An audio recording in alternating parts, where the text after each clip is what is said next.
Hello and welcome to another stream where we stream Heart of the Kingdom for the kingdom of the Night Sky Prince. Hello. Hi, Lian. It's good for you to join us today. I'm glad you're here, man.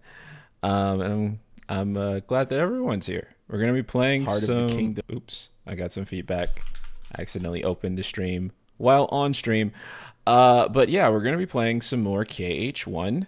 I'm super excited. I actually have been thinking about this game like all week, to the point of where I might want to do more streams throughout the week, just because I've just been so enthused to get back into the game.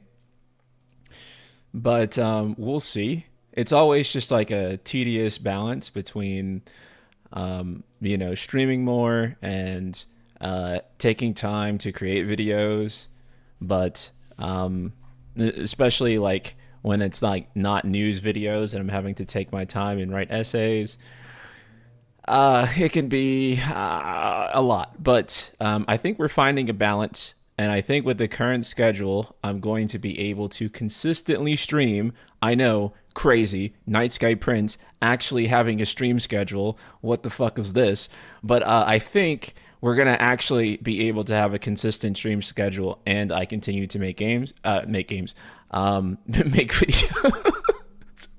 Well, maybe make games. I don't know. But I think we'll be able to have a consistent schedule for this, and yeah, we'll be having streams every Monday and Friday. Black Lion Guard, I'm glad. Thank you for always showing up to them. I appreciate you for that. Do you have plans to play for the game to play after KH1? I actually don't. So I'm kind of open to anything. I feel like that would be a good time to take a break from Square stuff. So if there is any suggestions on that, please let me know. But right now I'm still thinking on what to do. So yeah, just let me know. I'm open to anything. Obviously, shorter games are going to be better since we're streaming on Mondays and Fridays. It's a little bit easier to stream when, like, it's not 100+ hour game. That doesn't mean that like super duper long games are off the table. It just means that like right now it's a little difficult to do.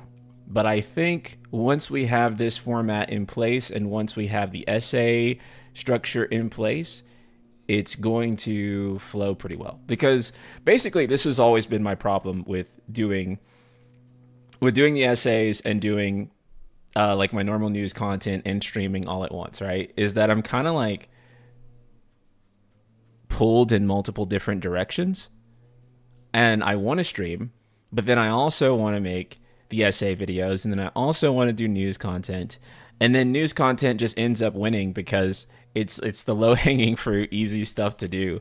And I don't want to do that, because I actually think that most of the best value that I offer as a human being and as a content creator is in like my more long form content, where I'm actually like thinking and using my brain more than just analyzing a news. Not to say that news is bad. Phil Control, thank you so much for the super chat. Have you played the entirety of Kingdom Hearts? If so, what are your favorites and why? I feel like I have like the most cliche Kingdom Hearts tier list humanly possible.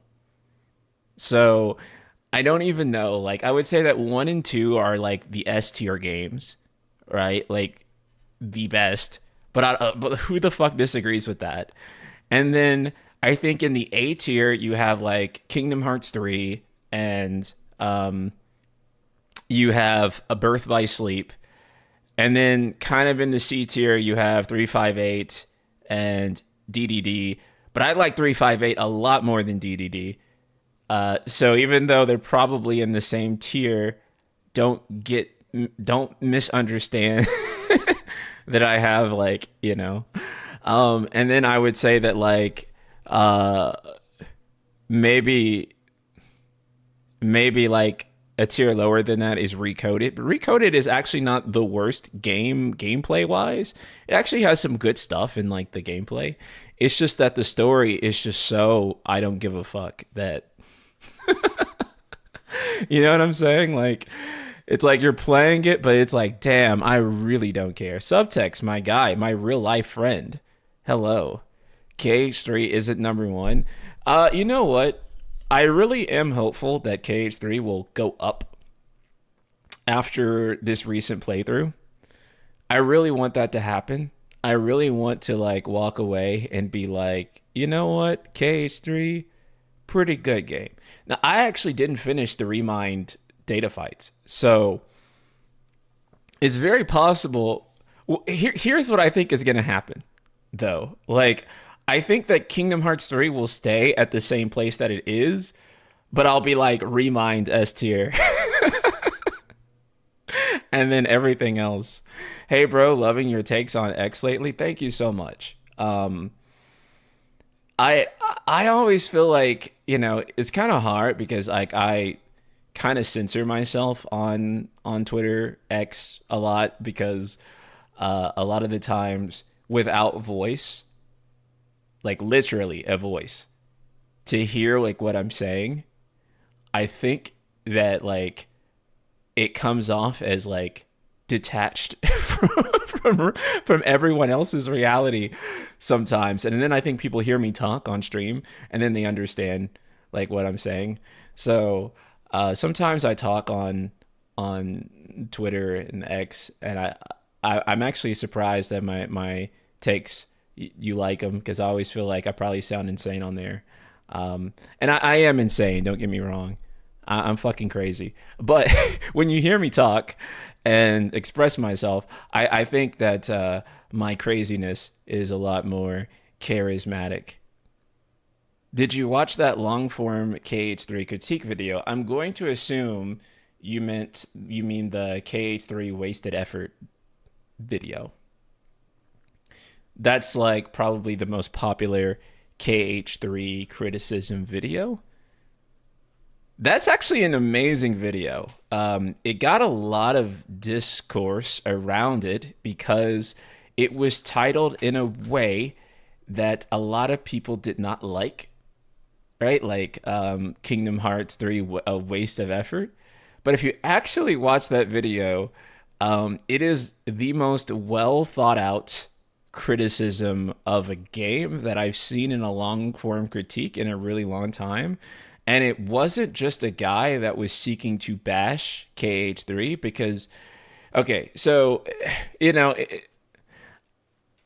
again, this is like one thing that I hate about Twitter is that like, you know, a lot of great long form critiques will kind of get screenshotted into just like the thumbnail and the title. And someone will just be like, you know, why did someone spend 3 hours talking about how much they hate or how much they dislike a game? And but it's also just like, well, what are they supposed to do, right? Like put out like a 20-minute video just saying like, you know, fuck you and fuck you if you like this game. They're trying to give each point like really good supporting evidence. And I feel like in order to do that, inherently, you have to take time and explain where you're coming from and why you think what you think, and actually go through, you know, the game itself and say what you want to say with supporting evidence and good rationale, which is going to take a really long time, right? I wouldn't want someone who says something sucks and then cannot support why they feel that way. And oftentimes, most of those videos do come from a fan that really does care. Whether their opinion is agreeable or not, it may not be. But, you know, there is so much animosity toward people making long form content. But like not on YouTube, obviously. People on YouTube love it. Everyone else loves it. It's just like a weird thing that gets hated on that platform. What's funny is I started following you and you're deep in your initial FF15 playthrough, and I've seen your takes have evolved on FF, especially up to this point, which has been interesting. Yeah. Which is something that I'll tell you right now, guys, is that I don't, any take I have is definitely one that like will evolve. And I appreciate you noticing that and like observing that too. Because some people are like, well, you set this thing like 4 years ago, and now you no longer feel that way. Curious. um, yeah. All my takes evolve, for sure, for sure. My takes on Final Fantasy have definitely evolved. Like for sure. The curse of being a content creator is people have your receipts. Yeah, it for sure. Like everyone kind of like pins you to like the guy with the take, and like the take becomes like their perception of your personality. You're one of the most level-headed Square Enix YouTubers. IMO. Thank you. Thank you. Because that's what I aim to be. Because, okay, when it comes to like discussing Square Enix, there are two types. There are two types. And that is Square Enix can never do anything wrong or bad ever. Everything they do is perfect. And the other camp is everything Square Enix does is bad. And like, I personally feel like I hate like that, like everyone's like not everyone, but a lot of people are a bit too on the opposite ends of those extremes. And they kind of struggle to view Square Enix stuff objectively because it's emotionally charged for us, right? Like Square over the course of, 3+ decades, 3.5, almost 4 decades, I guess, like with Final Fantasy and other stuff, have provided us with like some of the most emotional experiences that we've ever had. And they've given us a lot of different versions of Final Fantasy, for example. And so, a lot of this information, yeah, it's layered and nuanced, and you have to like, everyone's opinion is sort of valid in a certain way because everyone came into Final Fantasy at a different point, especially when we talk about FF. So a lot of this stuff is very complicated to discuss. And the history is, again, we're talking like 4 decades, which is, older than me, older than a lot of us in chat even. And so, and those in chat who who were there, you were probably really, really young. You're probably not an adult, unless you are maybe like 50 plus. And if we do have any 50 plus people in the chat, that's awesome. That's what I'm going to be, God willing, I'll still be here streaming and making content too when I'm 50 plus and we're all 50. But yeah, there's a lot of history. And actually, so much of that history, is still in like Japanese articles that have never been translated. That's why I appreciate my good friend and colleague Daryl from Final Fantasy Union, who does a lot of research on those articles. And I also have a huge amount of appreciation for my friends over at Shinra Archaeology Department, who bring over a lot of those articles too, from specifically for FF7.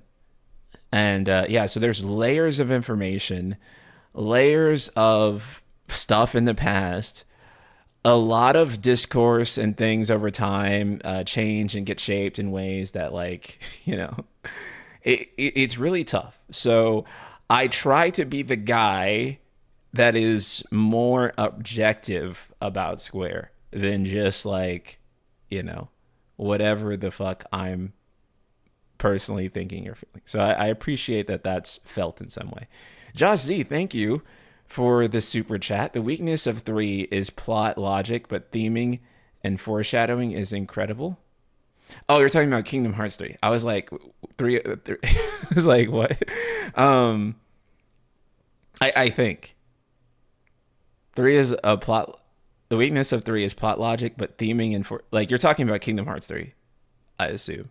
Well, yeah, you can't be talking about remake 3. Uh, yeah, okay, so I think my problem with three's plot was just that, and this is kind of like arguably a criticism of every Kingdom Hearts after one, is that all the plot suddenly happens at the end.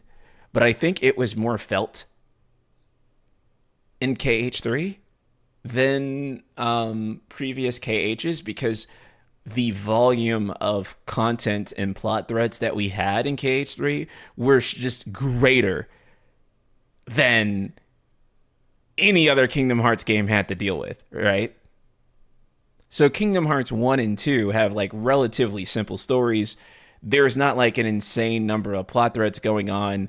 And so, the game's having like a beginning, that sort of intermission plot progression that happens in the dead center, and then the ending. And that works in Kingdom Hearts 1 and 2 pretty well. But Kingdom Hearts 3 had a lot of fucking shit happen. And so Kingdom Hearts 3, following that same Kingdom Hearts formula, like the defense of it typically is it's just like, well, it did the same thing as every other Kingdom Hearts game. And technically that's true, but it also didn't have all the other crap that the other Kingdom Hearts games had going on and all the other plot threads. And so Kingdom Hearts 3 needed to change kind of the formula a little bit, probably to better accommodate for all the stuff that was happening.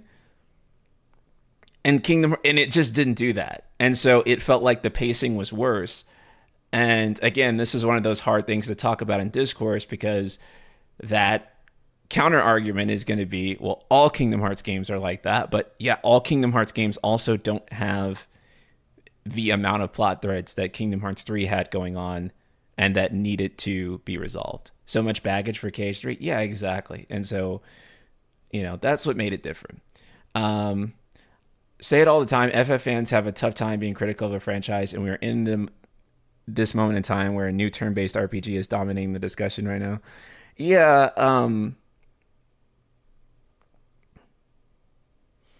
it's just actually these two things kind of tie together. NSP, why is Twitter done this time to cause your tweet about game discourse? Oh, nothing. Just because like I see people that are like, I hate Expedition 33 now because of how annoying the fans are, or it's like ruined my enjoyment for the game. I've seen some people saying that, and I just feel like, and I hate to say it on these terms, but it's just like log off. Like, I do feel like if fandoms are kind of to dictate how we feel about things, then like all art will be inevitably ruined by other people. And this is only going to get worse as we continue to use social media. So how do we continue to enjoy art in a healthy way without other people basically? And again, it's not even like most people. It's a minority of people. It's an absolute minority of people. The fact that you can ratio the person, like if you can ratio the person, it's a minority of people by definition, right? So if a person has like 1,000 quote tweets, then they're the overwhelming minority, right? So why is it that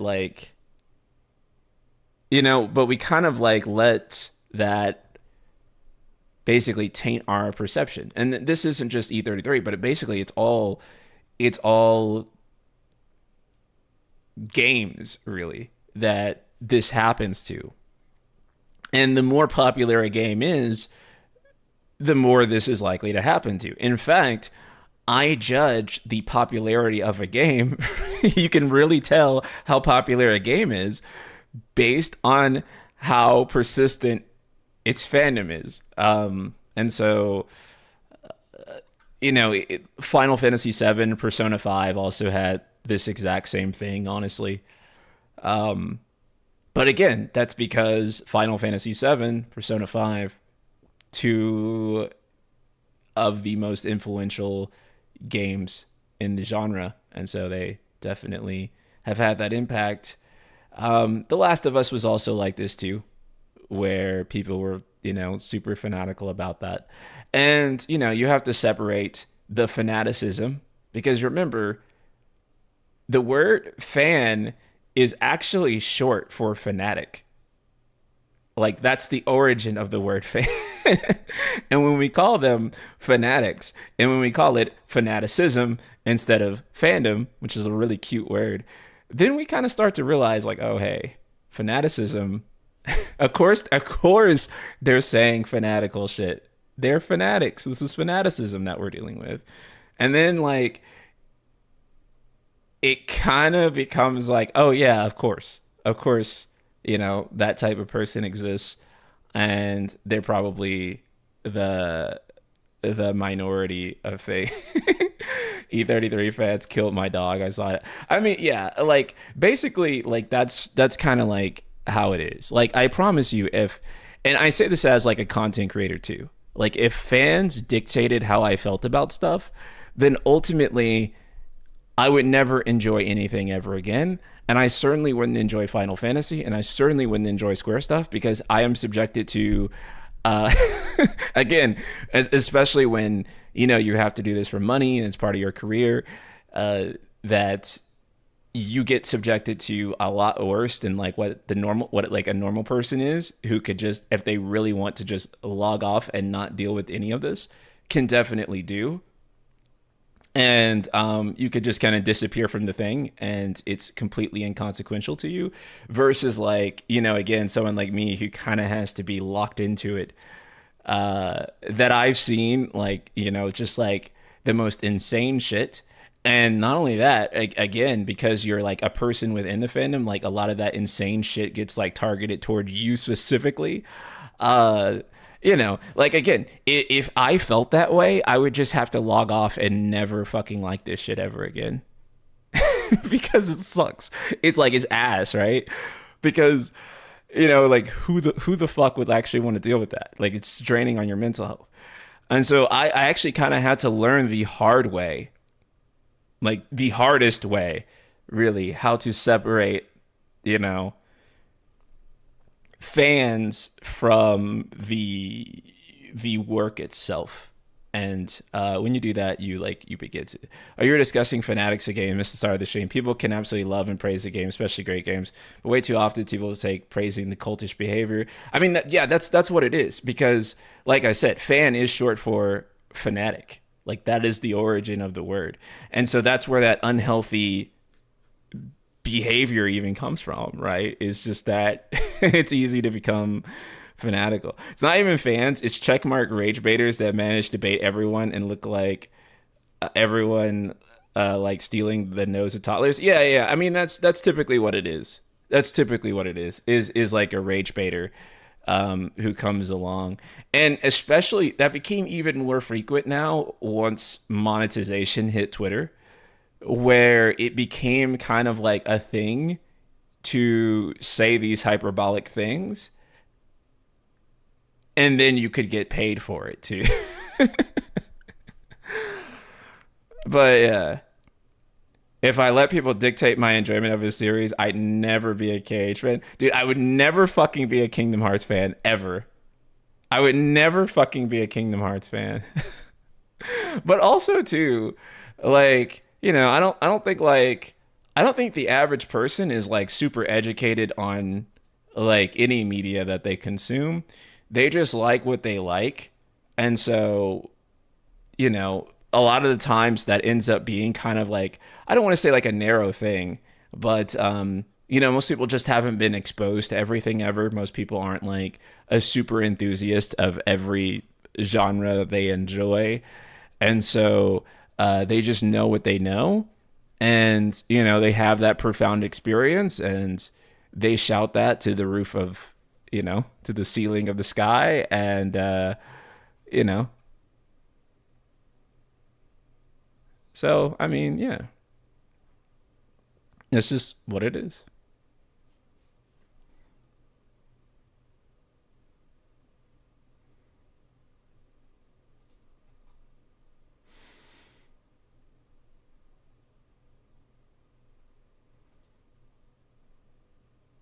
It's not a big deal.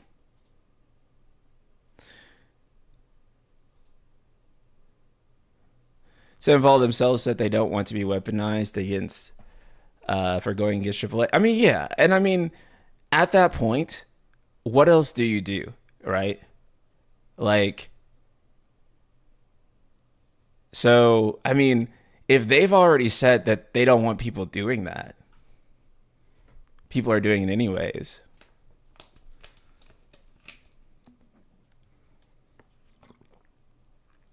What do you do?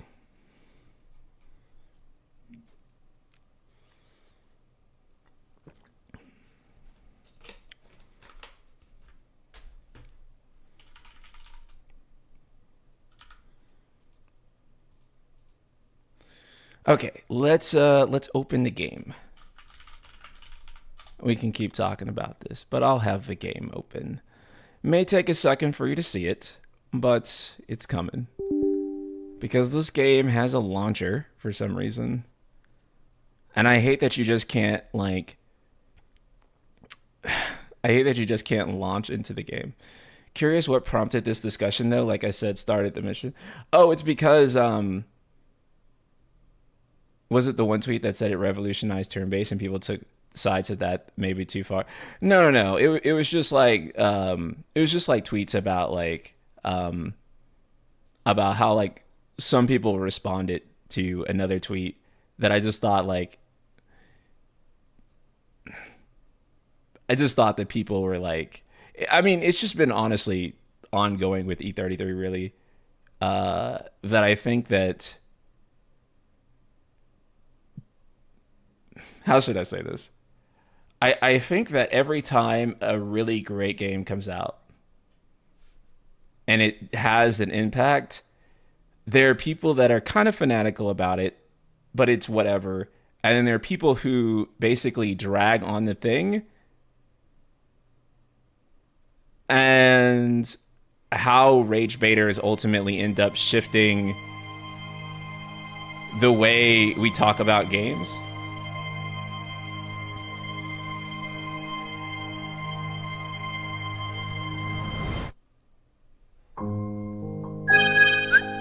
It'll come up in a second. And then, of course, it goes full screen for a second. And then it goes back to my windowed state. There it goes.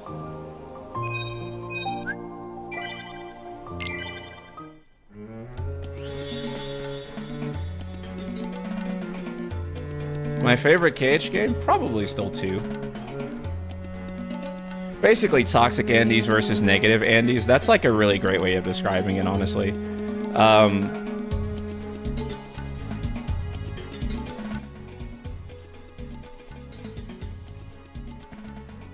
E33 has an issue of people being a good game, but people are passionate about it. But it has a lot of people who know fuck all about the genre talking about that game that people who do enjoy the genre feels dismissive, so it leads to confrontational arguments constantly. The game gets lost in that every time as well. Right, exactly. Basically the conversation about E33 is no longer even about the game anymore. It's about the meta of JRPGs in general. Like, it's about tribalism essentially. But E33 is not even the first victim of this. If you want to be like if you want to be like real, like the first JRPG victim of this was probably Final Fantasy VII. Right? FF7 was probably the first thing to kind of be like this, where people were like, FF7 is the greatest thing ever, and then like a lot of other people who had been playing JRPGs at the time are kind of like, yo, you know, there's other JRPGs, but for most people, it's kind of like their first thing, but it was also a genuinely life-changing thing, too, simultaneously. So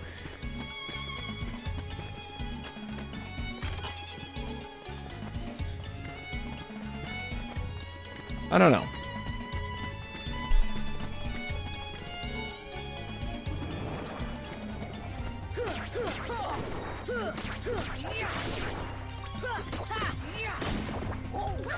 Yeah, a lot of people who play like their first RPG, which I think that like, you know, kind of like the cool thing about like Final Fantasy VII, I think that like there's like a meme that basically says if you play like 10 JRPGs, you'll think Final Fantasy VII is the greatest JRPG on earth. If you play 100 JRPGs, you'll think that Final Fantasy VII sucks.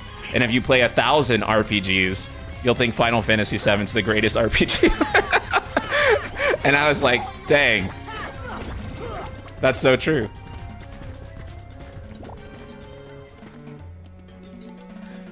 Yeah. Fans of other JRPG series are so insecure because 80% of E33 players don't know their series exists. I mean, that's also like a really important thing too to bear in mind, is that like if there is any takeaway from all of this, it's that Expedition 33 has reached an audience of normies that other games and other like JRPGs have not been reaching. And that's not to say that they're bad or good or anything, right? It's just to say that objectively, like, it is like, in order for this to be happening, it has to have reached an unprecedented audience, right? Some of you grew up on FF7 acting like it's the greatest thing ever made, and guess what? You are annoying too. Right, I mean, but that's the thing though, right? Is that people are like, oh, people who think FF7 is the greatest thing ever made are annoying. And in a roundabout way, it's actually become cool again to like FF7. But like,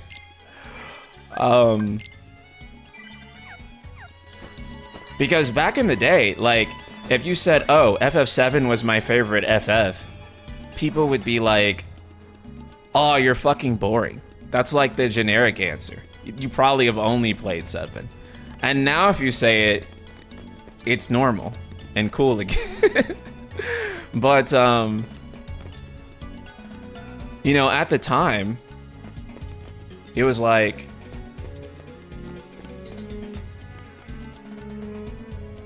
yeah, I disagree with people saying that too, Dream. That people are saying that E33 is not anything special if you played other JRPGs, which is not true. Which is not true. I think that's people's way of trying to bring it down. But people also said the same thing about Final Fantasy VII. They said the same thing about Persona 5. Any kind of broadly loved JRPG, people are like, well, if you played other JRPGs, you wouldn't think it's really that special. I'm Jasmine. My father is the Sultan of Agrabah. So that makes you a princess. But he has been disposed by Jafar, who now controls the city. Jafar? You haven't heard of him? He's the royal advisor. He's gained evil powers and seized Agrabah. He's desperately looking for something he calls the keyhole. Jafar caught me trying to escape, but he helped me. Who helped you? We were hiding nearby, but he left a while ago to take care of something. Oh, I hope Aladdin's alright. Where might I find this street rat? That transition from like unvoiced to voice is crazy. Jasmine, allow me to find you more suitable company, my dear princess. These little rats won't do, you see. Jasmine, run! Ah, the boy who holds the key. Okay, let's fight.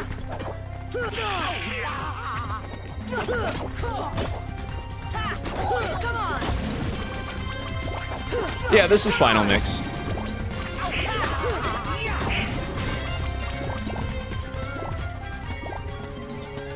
Yeah, I mean,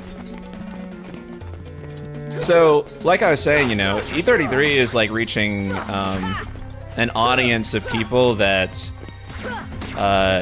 probably don't normally play JRPGs, or to be more honest, the JRPG that they did play was Final Fantasy, right? Like, and so really this is just all about FF in a way. So, Vel, thank you so much for another super chat. I can't pick between 12 and 16. I know That's controversial. What's your favorite Final Fantasy at the moment? Oh, it's Final Fantasy X. We did a playthrough of Final Fantasy X just like we're doing right now for Kingdom Hearts. And honestly, I just really walked away from FF10 with a deeper appreciation than I ever had for it before. And actually kind of walked away kind of appreciating it and liking it a little bit more than FF7. Maybe I need to replay FF7 again. But I kind of feel like it ended up being CPU1's best game ever. So FF fans are ruining Expedition 33. I mean, kinda. Oh shit. Maybe was I supposed to go over there? Let's find out. I don't remember. But let's be honest, because all Expedition 33 discourse has been about Final Fantasy, and I do think that most of the people that are playing Expedition 33 are not necessarily JRPG enthusiasts, but they are people that are looking for Final Fantasy. And that's not to say that E33 is not special among the games of its genre, because I do think it is. But I just think that, like, there are definitely a lot of people who are, like, who miss old Final Fantasy, and the game itself does resemble old Final Fantasy in a lot of ways. And so for people that miss that, they kind of like leverage it, and but also too, a lot of their love for old FF gets transferred onto this game, and that's definitely been a good thing for Sandfall too. So I say old FF, but let's be honest, I mostly mean 6 through 10 FF, because I think that, like, if you're looking for, or really 7 through 10, honestly, because if you're looking for, like, pixel FF, I still think that there's ways to get that through Bravely Default and through Octopath Traveler. It's really the 3D era FF fans, I think, that feel most like they've been neglected in some way, or like there's nothing for them that kind of fits what that was. And I get that, though. I get that a lot because, you know, I'm a big Lost Odyssey fan, and one of the reasons that I love Lost Odyssey is that I played Lost Odyssey growing up right after I played Final Fantasy X. And that was like the perfect game to play, like right after FF10, because, oh my god, dude, it felt like a sequel to FF10 in a lot of ways. It followed up. It's FF7 and 10 fans? Well, yeah, because those are the biggest, you know, fandoms within Final Fantasy, for sure. Come on.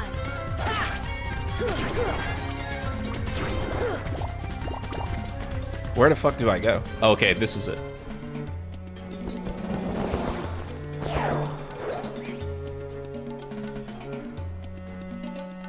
Not JRPG as enthusiast is important for everything you said. Yeah, it brings a positive attention, potential for fans, but in equal measure, like that tweet yesterday, people also need to not be speaking about the genre as a whole when they're not and they aren't versed in the genre. That'll only piss people off even more. Yeah, that's true. I should play Fantation then? You should play Fantation. Fantation's really cool. I think you'd really like it, Drew.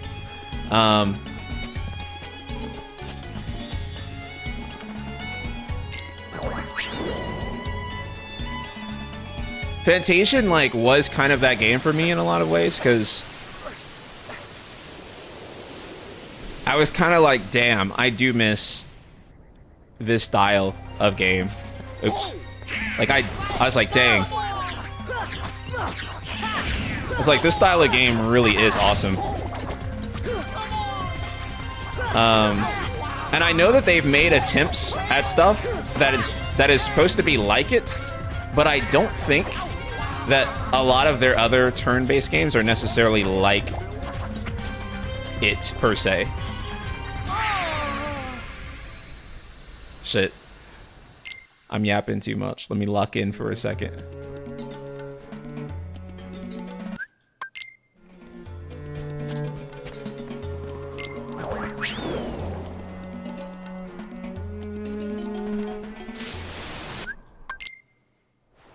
Yeah, I mean, it's very clear that Expedition 33 has become like a kind of venting point for people that are a little frustrated with Square at the moment. So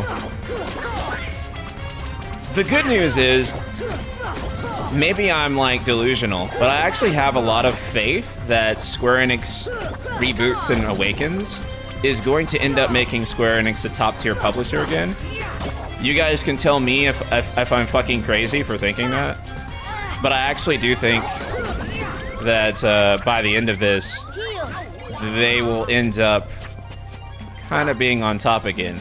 But the reason that I think that is that this is the first time I've actually seen them take this actually seriously. You know what I'm saying? Like, before, it was kind of just like, okay, we'll kind of like listen to people's feedback and like, you know, make some different games. But this is the first time I've seen the company like top to bottom be like, we're gonna reboot. Gosh, not again. Because what we're doing right now currently isn't working. Genie, get rid of these guys.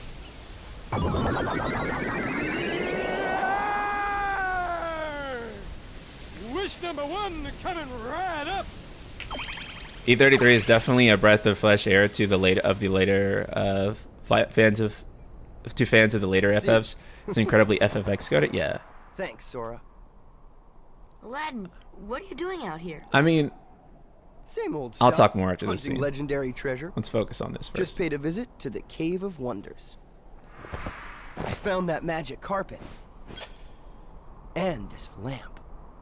Legend has it that whoever holds the lamp can summon... Please, kid, leave the intros to a professional. The one and only Genie of the Lamp. Rub-a-dub-dub the lamp and have your dearest wishes granted. His winner is Aladdin. Congratulations. Patience, my fine feathered friend. Any three. I absolutely love Oh, one wish, a two wish, a three wish. Then I the make animation in this game. Our lucky winner made his first wish. And let me tell you what a doozy that wish was. It's such in the spirit of So, Master, the Disney what films you that have it's for inspired wish on. Number 2.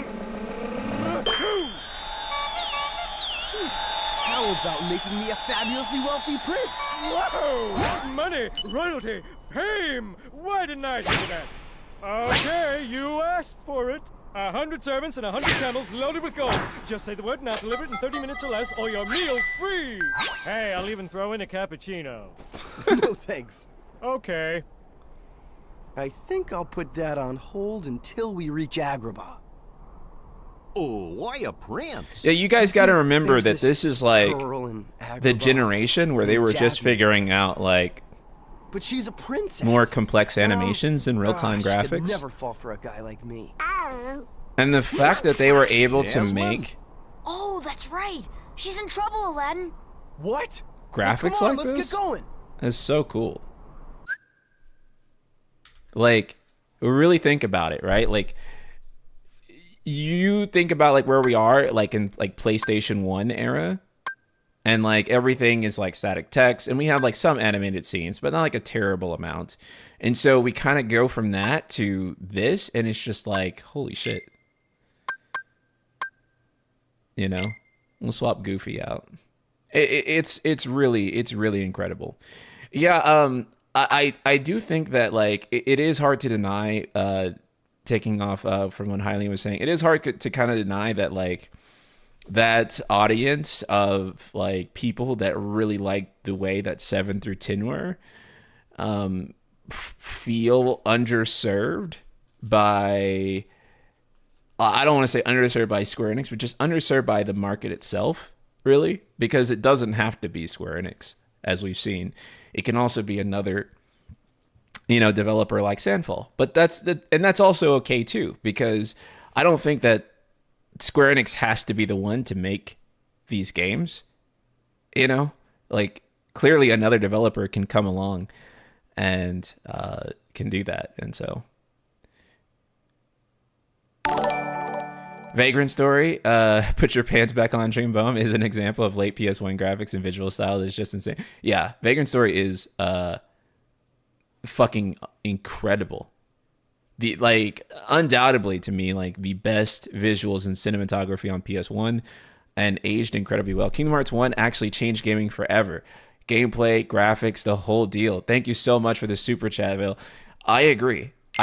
This game, if you're really thinking in the mindset of 2001, this game is fucking revolutionary. Fresh air, the great Like- outdoors. I guess you don't get out much, huh? Comes with a job. Phenomenal cosmic powers, itty-bitty living space. It's always 3 wishes, then back to my portable prison. I'm lucky to see the light of day every century or two. Yeah, KH1 and Genie, KH2 what cinematics if I are like use my last wish to free you from the lamp. What do incredible. you You think? do that? Genie, it's a promise. After we help Jasmine.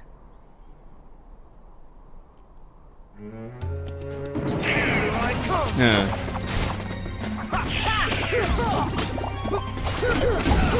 What do you guys think people would be saying if this game came out like now, like on Twitter? They'd be like, Kingdom Hearts 1 didn't do anything different. What? It's got the platforming from Mario 64. It like stole Ocarina of Time, Z targeting. The command menu is just Final Fantasy. Yeah, and it's a woke game. It's a woke game and literally nothing special about it, and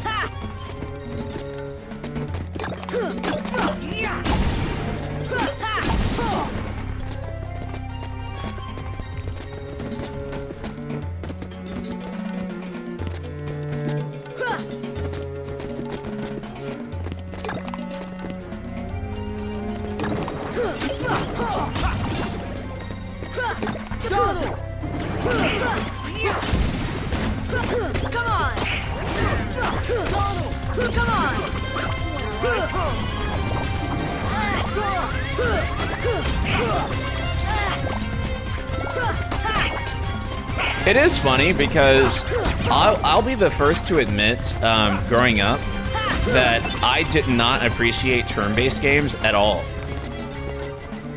I was very much like action RPG is the future, and like turn-based is like outdated, and like they should just make Final Fantasy Kingdom Hearts.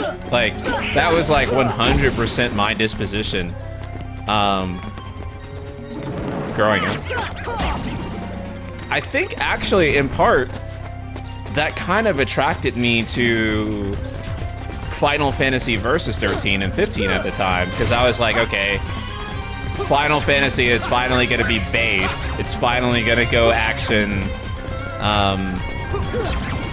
And so I was actually kind of like into it. Like I was like, dude, good. I was like, fuck turn-based.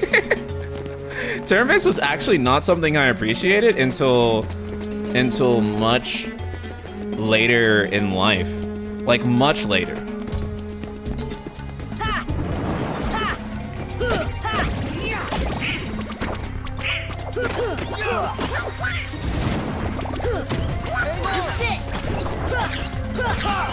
And now I would say that I really like turn-based, but like growing up, I was like, this shit sucks. I was like, I want to just run over there and hit the enemy.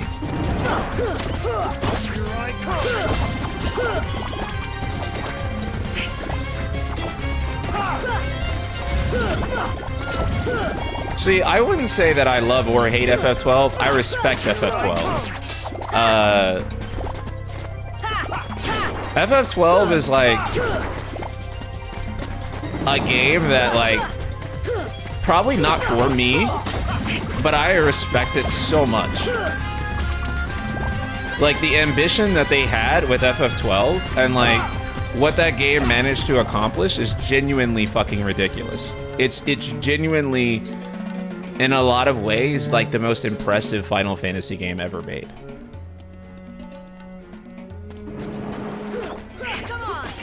I can understand why people don't like it though. But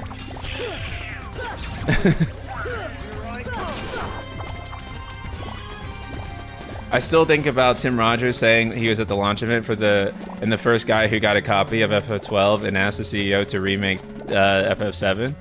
Yeah, I mean,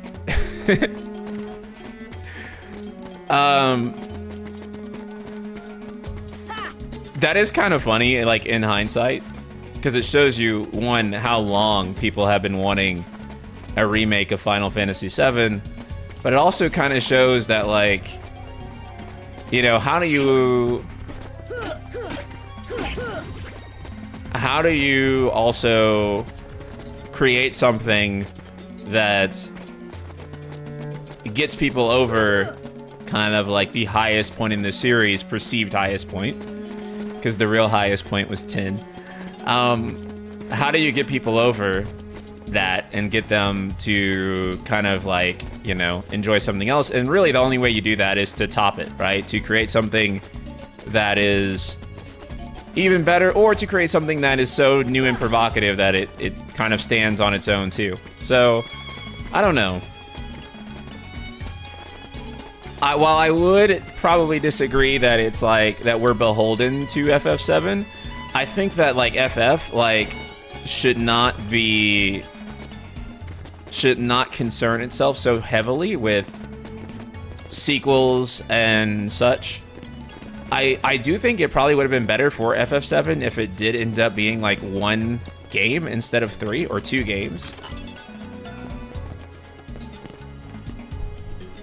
Because it is hard to deny that CS1 is kind of stuck on FF7, and there is part of me that's like, dang, dude, I like CS1. I wish that CS1 was making, like, you know, other games right now, rather than just, because I think, like, when I played Re-Trilogy, I was like, dang, CS1 is, like, in their prime right now. Like, they've hit, like, a brand new high, and they've really come back since, like, their 13 days, where they faced a lot of criticism for the game design of 13. And I'm just like, dang, I really wish that CS1 was making, like, a brand new thing. And again, that's not to disrespect Final Fantasy VII or to disrespect their work on that, but it's just kind of like, dang. There is, like, fuck. See, this is the only thing I hate about, like, when you do that, is that when you take along the new party member, you can't do the trinities. And you can't change your party member unless you're at a save point.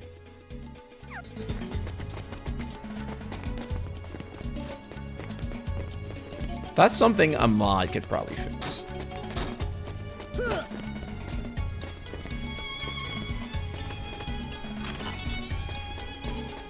FF7 fans or fanatics have always been extremely obnoxious, and Square fed them in their faction. See, I don't see it that way. I don't see it that way. Listen, I think that an FF7 remake should have been the biggest thing ever. It should have, like, basically been the biggest thing that's happened to the series since the original. I think that what happened is that they waited a really long time, and, you know, it wasn't presented in a way that brought new people in, and that was kind of the problem, right? Because to say that, like, you know, the problem is Final Fantasy VII or Final Fantasy VII Obsession, you know, Resident Evil 2 was the biggest Resident Evil game ever. It's the best-selling Resident Evil game of all time. And I think that, you know, a remake of Final Fantasy VII should have probably been the same, but it wasn't. And I think that says more about I think that says more about the handling of Square Enix and with IP than it does about, you know, like, oh, they gave in to the 7 fandom or whatever. Because, you know,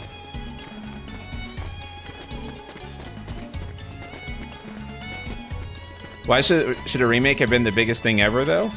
None of the compilation games even touch OG.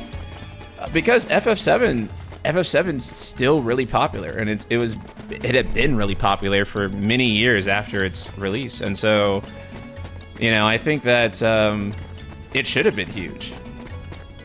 FF7 Remake was the most anticipated thing of all time. Yeah. That's what I'm saying, right? It should have been reflected in the sales, right? So something went wrong. I believe at the time of FF7's, like, before GTA 6 trailer came out, FF7 Remake announcement trailer was like the highest viewed video game trailer of all time. So, yeah, it was a pretty big deal. That might be like putting it lightly even. Where the fuck do I go?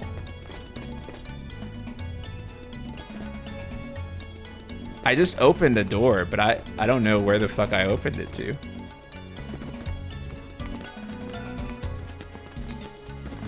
Let's get the chest. Yeah.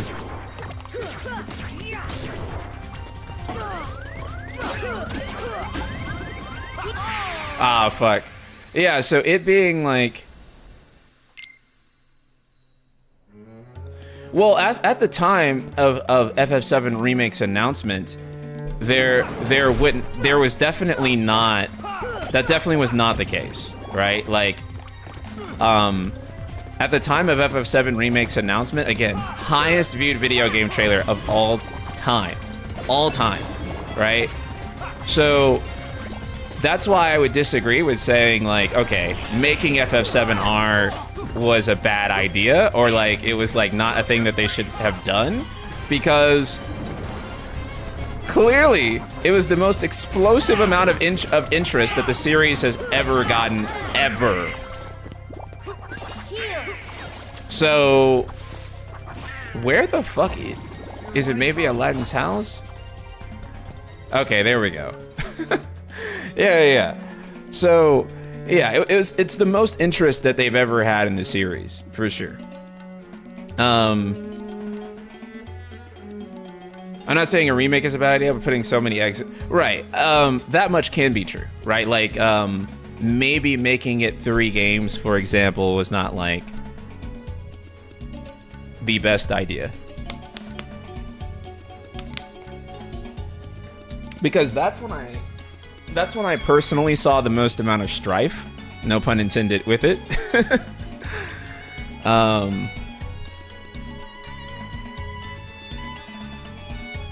But yeah, I think that remaking FF7 or doing Final Fantasy remakes in general was the correct thing to do given the industry, right? But like, somehow we got the brand diminishment that we got, and we're at where we're at now. So how that happened is a very complicated tale. RE2 remake was hot on the heels of RE7 revitalizing the series, and the big reveal was less than a year before launch. Right. And so actually, Dream, I think that this is kind of the issue too, is that RE2 is coming off of RE7 revitalizing the series, as you pointed out. Final Fantasy VII Remake and Final Fantasy XVI really were coming off of Final Fantasy 15. Which created the greatest amount of skepticism in the brand that we had ever fucking seen. And so, and Yoshi P even pointed out, like, that the biggest kind of, like, uphill battle that we're facing is that a lot of people are like, I'm not buying this shit because FF15. And, it kind of floored me when he said that, because I was like, damn, he's seeing it too. because in my comments at the time, and I was making videos on the game, overwhelmingly, the people who like, because you know, there's two layers of it, right? There's people who know everything about Final Fantasies, and then there's just casuals who just know that, hey, this is the next Final Fantasy, right? So they don't know that this is made by different teams of people, and that the people who worked on the last game had nothing to do with you know 7R or 16. And their perception is that I'm not buying that shit because 15 was incomplete. Overwhelmingly, comment after comment, I saw that so much from casual people, time and time again. And I do think that was a massive impact on the brand and why we ended up kind of here where we're at. So Jafar is after Jasmine. So Jafar is after Jasmine in this keyhole. Keyhole, eh? I could swear I've heard about that somewhere before. Really, where? Now, where was it? It's only been 200 years. Well, anyway, we got to stop Jafar before it's too late.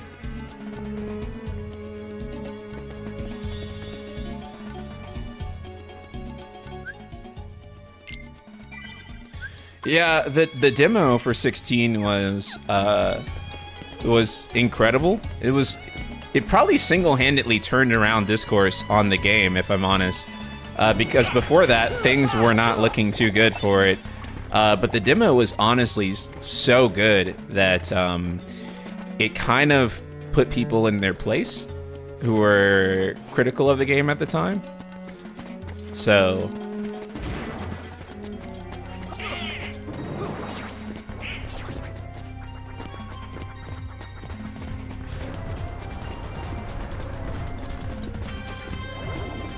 And then, why is YouTube chat having an argument about gambits? What's going on, guys? What are we doing? What are we doing? Setting your sights a little high, aren't you, boy? Back to your hole, street rat. I will not allow you to trouble the princess anymore. Jasmine! I'm so sorry, Aladdin. Genie, help Jasmine, please. Is the only time my coworkers spoke about FF, they didn't know Rebirth came out. No. Very common. So sorry, Very common. boy. I'm afraid your second wish has been denied. A lot of my normie friends did not know Rebirth was out. A lot of them also bought Remake, and they thought that was the game. And now, They thought that was it. farewell. Attack. And they were very confused by stopping in Midgard.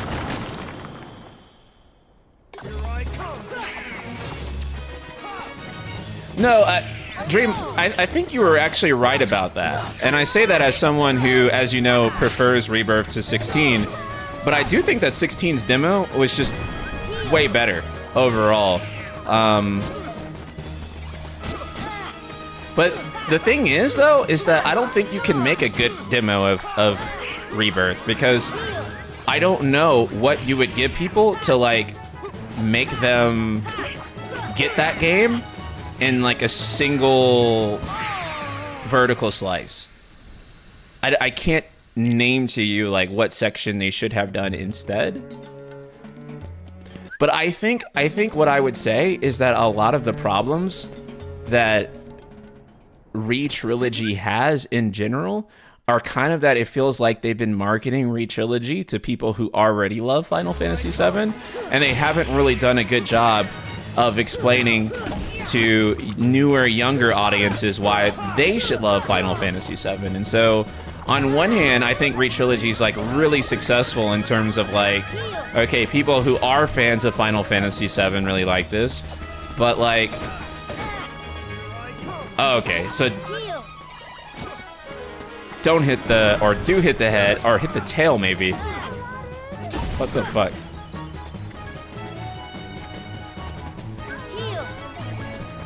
Right, and so they haven't done a good job of communicating why people who are not deep in the FF7 trenches should care. I think that has been the core issue. And the thing is that when 7 Remake was first announced, or like even back when like Advent Children was coming out, you didn't have to explain why Final Fantasy VII was so great to people, right? They already kind of knew. This should help. This should help. Should I just jump slop this, or like what the fuck do you do? Oh, you can't really jump slop it. Okay. This should help. What the fuck?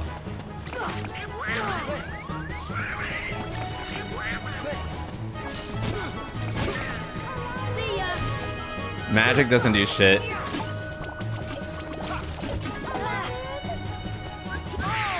What the fuck, bro? I hate this thing.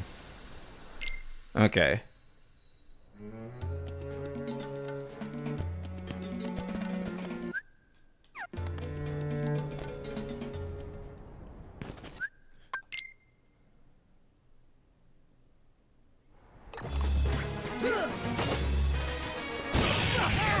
What the fuck? I hate this thing.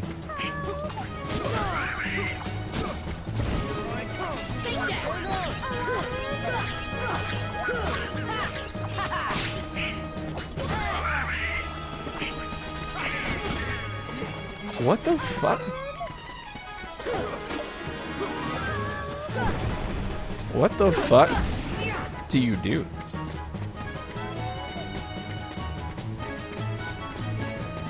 Yeah, so I mean, the problem with this story, of course, is that it's very specific to people who grew up with FF7. But if you're not knee deep in FF7 trenches, then it's probably not going to make much sense to you, like in terms of like, and I don't mean like logical sense either. I mean like sense in terms of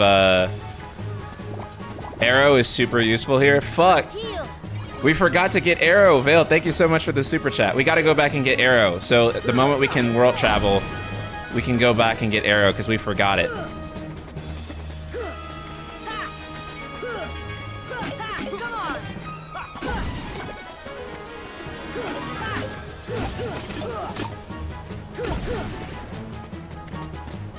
Yeah, so, you know, if...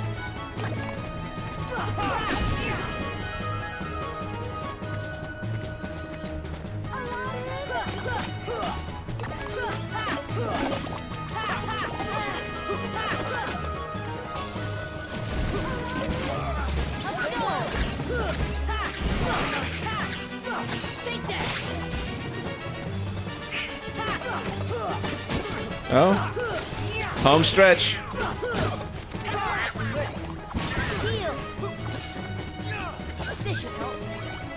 Home stretch.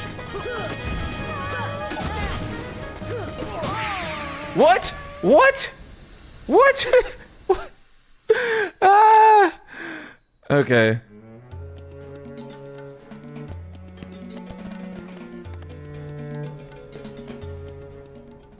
Dang, bro. I got greedy.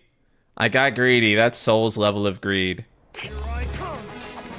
That's why you... This is proof that this is a Souls game by far. The first Souls game, guys. Kingdom Souls. Because dying when the boss has 1 HP left because you get greedy. If that's not a Souls game, I don't know.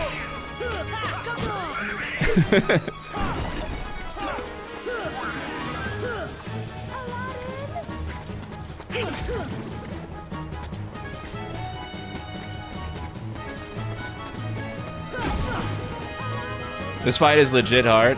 Okay, thank you for the validation, Potato. I appreciate it. Cause this...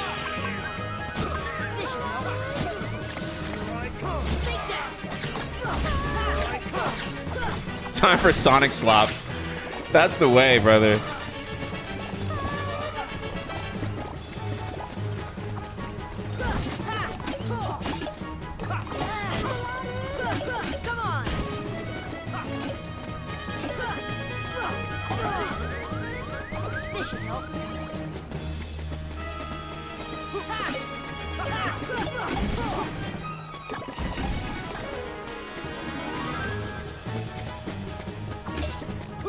Yeah, we should say this fight is hella easy.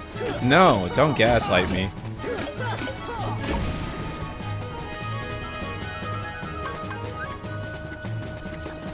No, not worth it.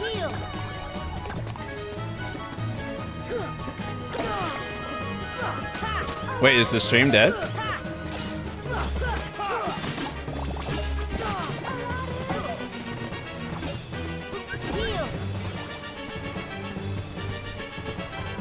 Fuck.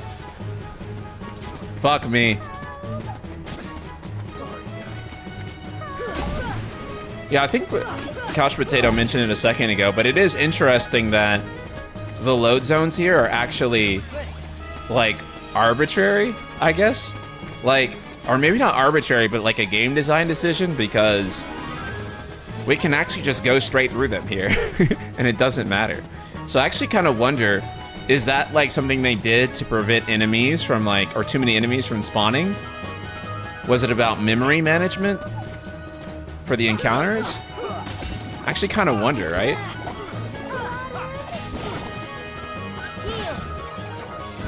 This is not my best fight at all, but we're just gonna like...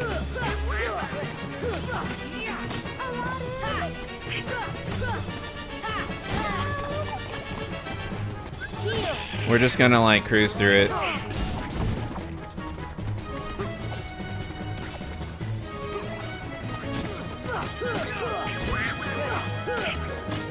Short hop slop, let's go. There we go. Yeah, you can definitely tell we needed arrow for that. Arrow would have been so helpful for that. But it's okay, we'll go back and get it. To the desert! Come on, let's move!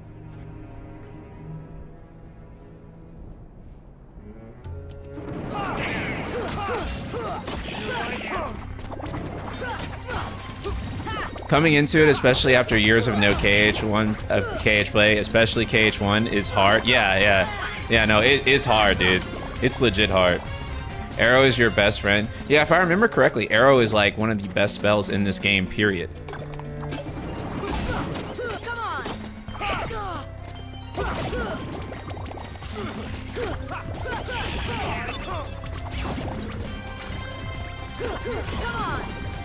I know a lot of people like hate Reflect in Kingdom Hearts 2, but I think Reflect is like the coolest fucking shit ever.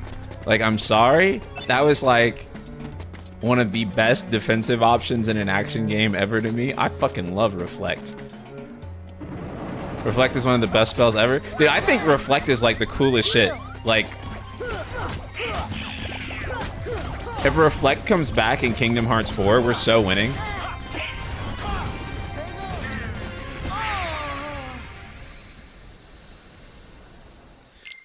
Yeah, I'm actually really excited to play 2 in 60 FPS because, again, the last time I sat and did a playthrough of Kingdom Hearts 2 was PS3 HD remix.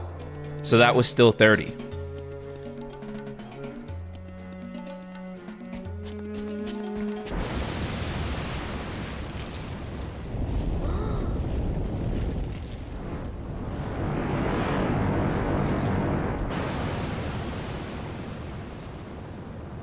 You gonna do the super bosses for KH1? Yeah, for sure. I actually do want to do them. I really want to do, in particular, Sephiroth. I feel like we have to do Sephiroth. It's obligatory to do Sephiroth, really. How do you do this again?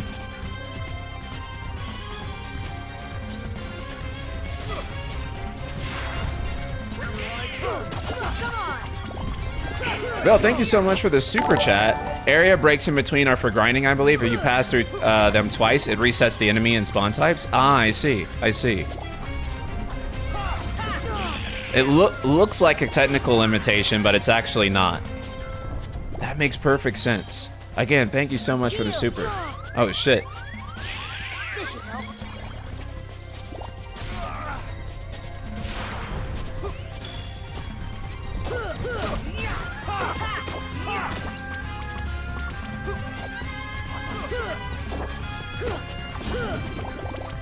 Wait, oh, you're supposed to deflect those, right?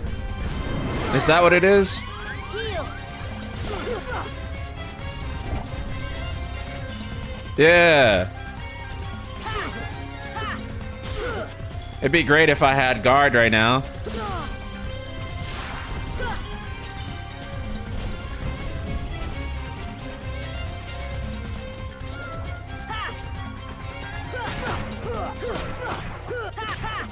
Heal.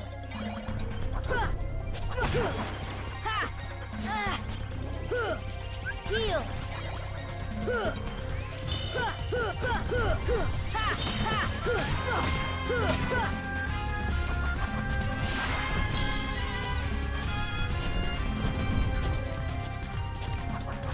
Whew. That's close. No. Heal.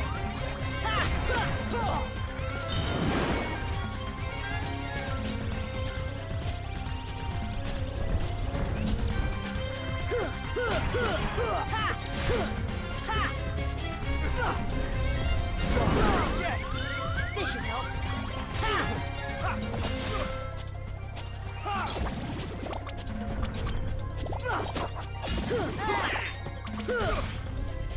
No. No. Okay. I think we got it though. I think we got it. I was playing like shit, but here's the thing. We got some abilities. Counterattack.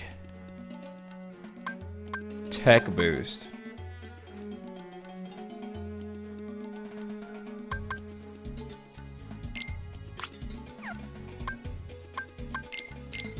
MP haste, yeah.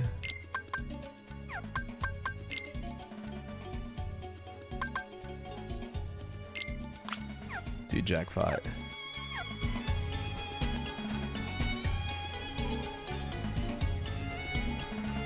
Sephiroth is whack in Final Mix, I'm afraid, but if you're up for it, I can find a save for vanilla so you can do both. Oh, okay. Wait, what changed about him in Final Mix?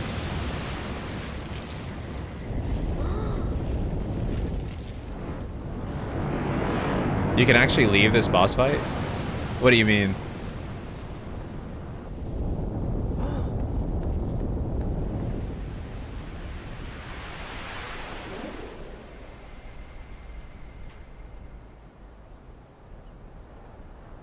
They changed his AI so you can't easily loop him, but it makes the fight worse. Oh man.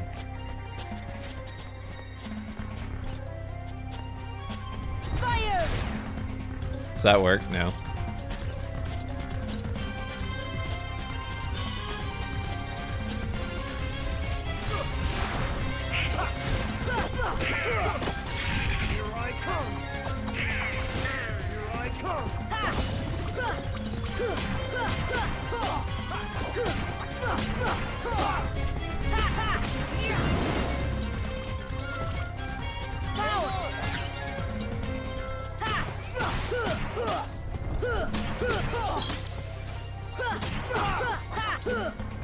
This is like the most awkward fight ever. Oh shit, I accidentally hit pause.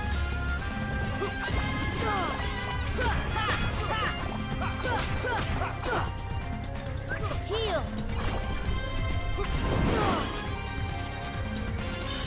Heal. Fuck me.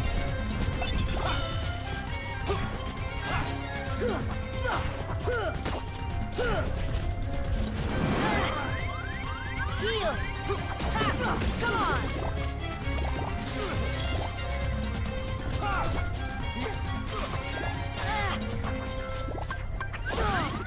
This should help.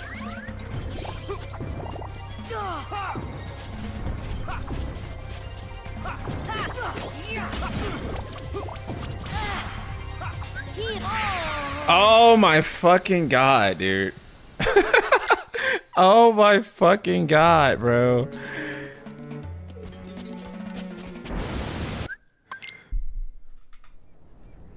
In this speed, do you think KH4 was made with missing Link's existence in mind? How screwed are they now? Dude, it absolutely was made with missing Link in mind. If I were them, I would just launch it. fuck? Like, you know, like, what are you gonna do? I think we should go get arrow. We probably should. But yeah, I would just go ahead and launch it, man. Like, I would say that yes, they are gonna be losing out, like, a little bit in terms of like the context, but like, they probably shouldn't have wrote things that closely to the narrative anyway. Actually, you know what? Fuck it. Let's just lose this and then go get arrow.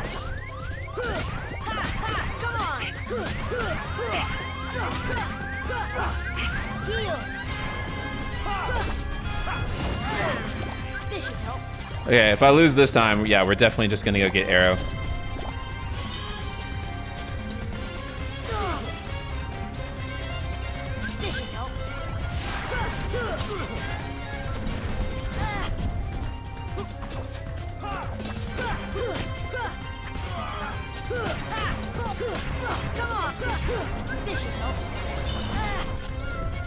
Yeah, leaf bracer would be nice.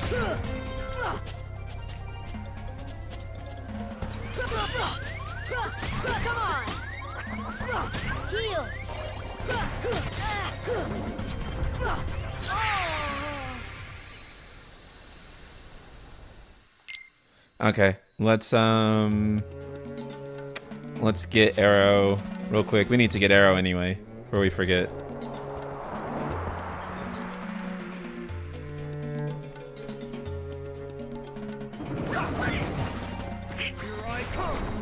Let's see. What teleport will actually like let us leave? Maybe the one in Aladdin's house?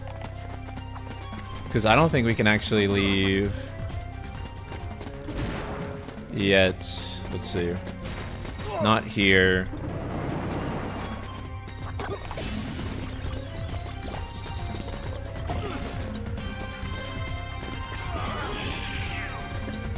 Aladdin lives relatively close to the palace. Kind of crazy if you think about it.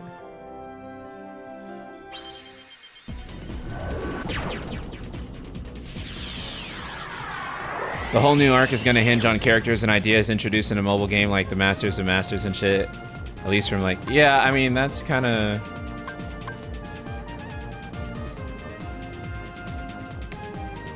Shit, let's go to the accessory shop while we're here.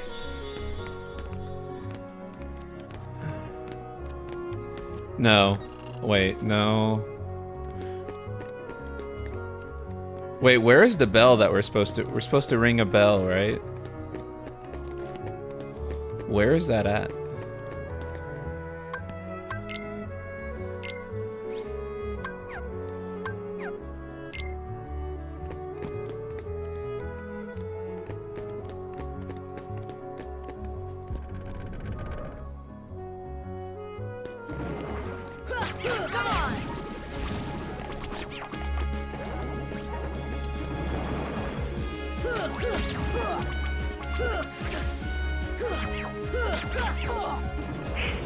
You gotta go through the second district or the gizmo shop? Okay.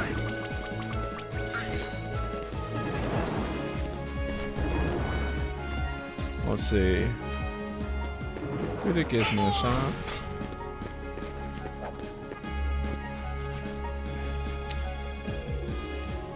Through the gizmo shop. I assume maybe up here. And then there's a bell icon here, so... I actually really don't remember the bell at all. But then again... It's been so long. And you only do this once, I think, so... Here we go.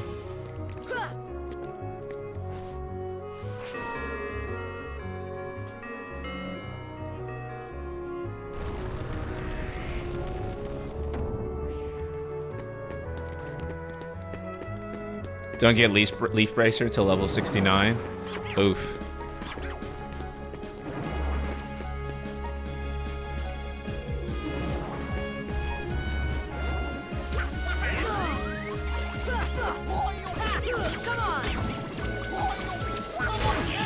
I guess I have to defeat the enemies. Okay.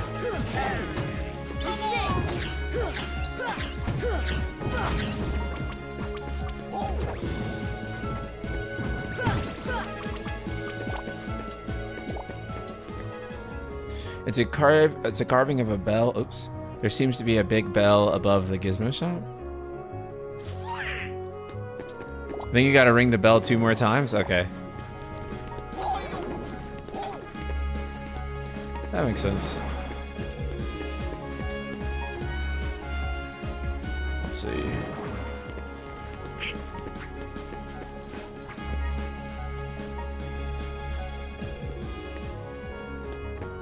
See, my hope with KH4 would be that the mobile game wouldn't be necessary to understand anything anyway. So even if we had it, you could still skip it, right?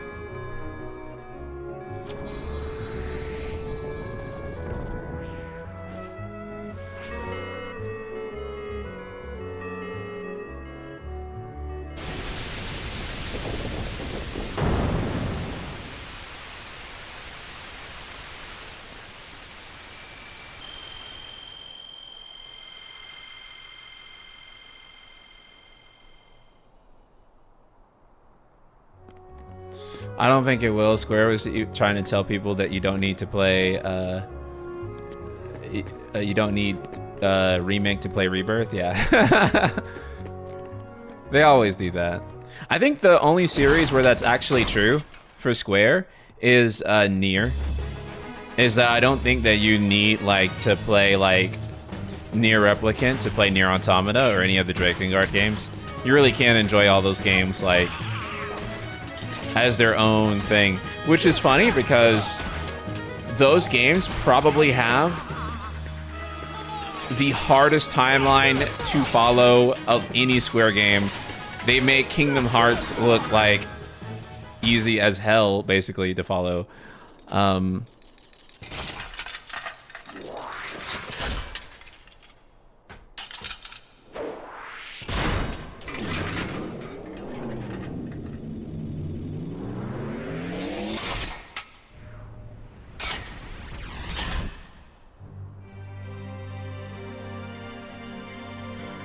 How old was I when I first started playing Kingdom Hearts? I was actually in middle school, and I was playing both of these games, Kingdom Hearts 1 and 2, with like used copies.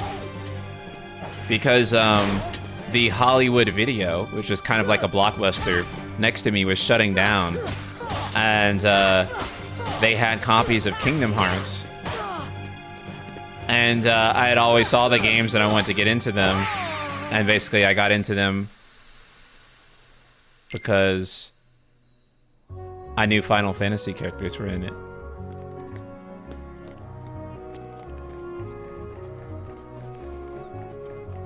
So that's kind of how I got into it.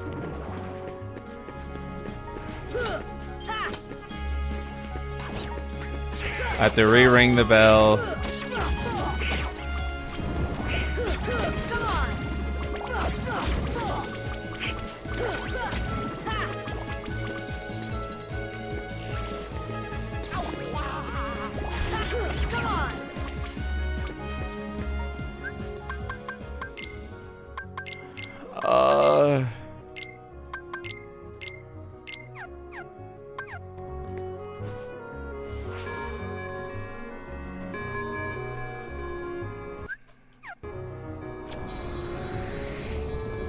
Doesn't Drakengard include books? It also includes stage plays that have never been translated and all kinds of other stuff. And yeah. It's tough. You want to be a Yoko Taro fan? You're gonna fucking work for it. You're not gonna get that shit for free if you want to follow his stuff.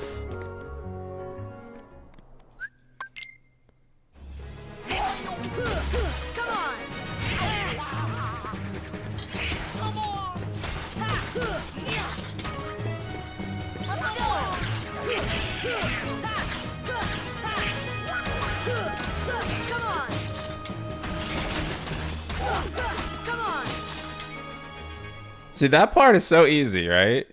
And then you get to this shit.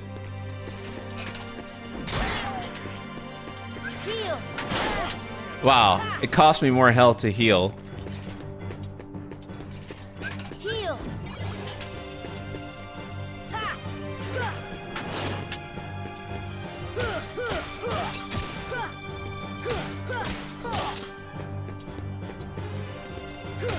Come on.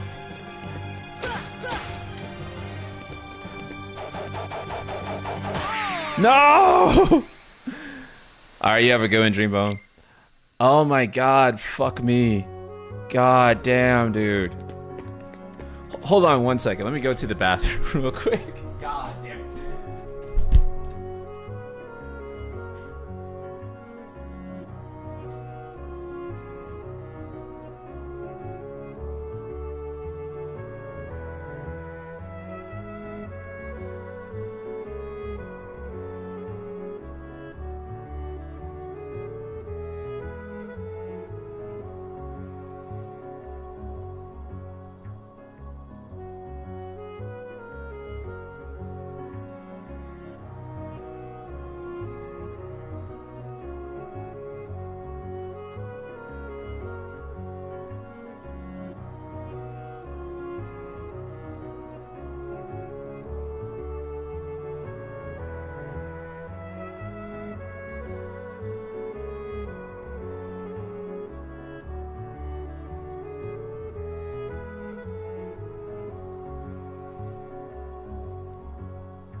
Okay, we're back.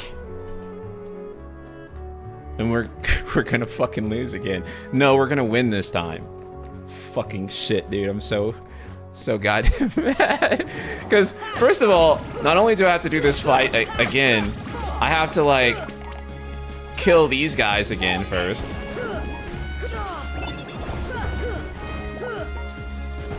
And then, fucking hell, dude.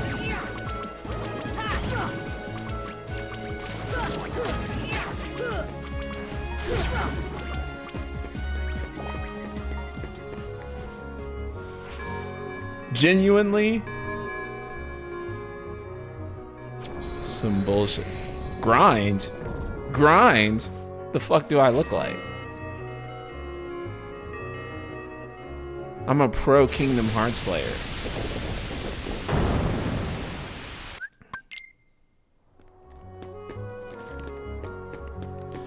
Okay, let's do this. Let's zone out and then zone back in. And then that way we shouldn't need to, like... We shouldn't have to, like, ring the bell again. If we die. This should help.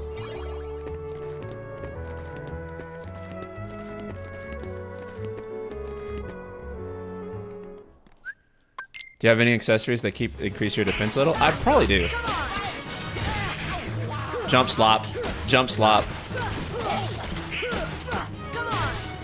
Jump slop. Let's go.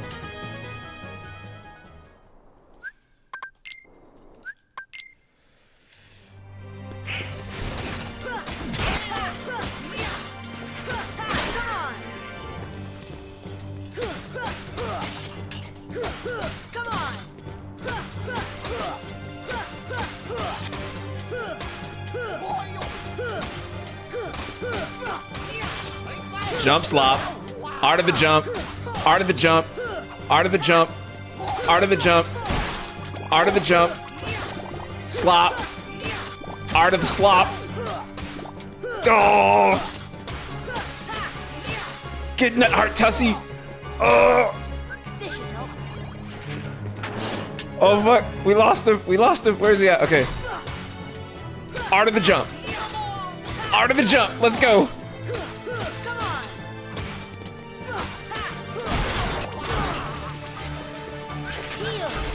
Why am I doing that when there's health orbs? Why am I doing that when there's health orbs? Focus on the health orbs. Art of the fucking jump. Let's go.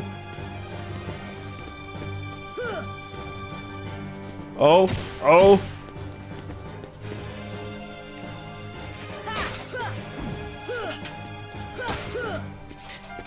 You can't die if you're jumping. You can't die if you're jumping. You can't die if you are in the air. It is impossible. It is impossible to die while in the air. Let's fucking go. Art of the fucking jump.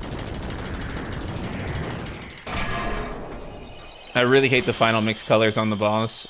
Yeah, there's actually like one of the top mods is to like undo the final mix colors. So we got Arrow. Oh my god, dude, let's go.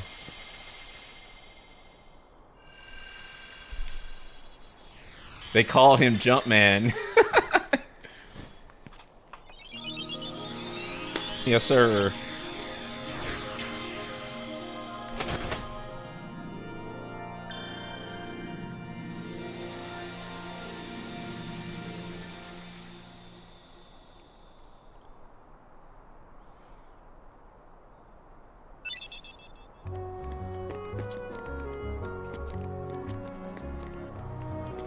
Let's go.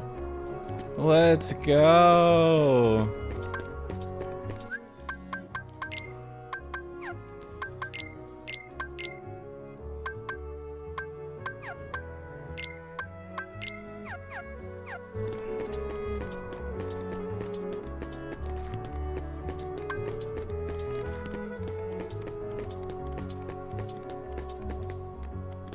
Actually, I don't even feel like we need the shortcut arrow, really, because it's kind of easy to use from the command menu.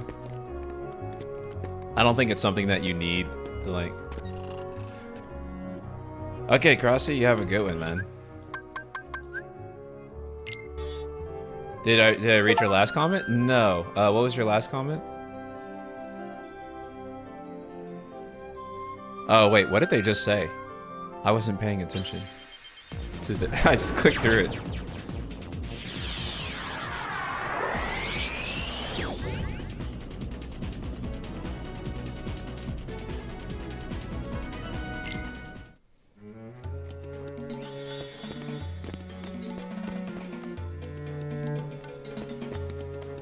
Okay, here we go.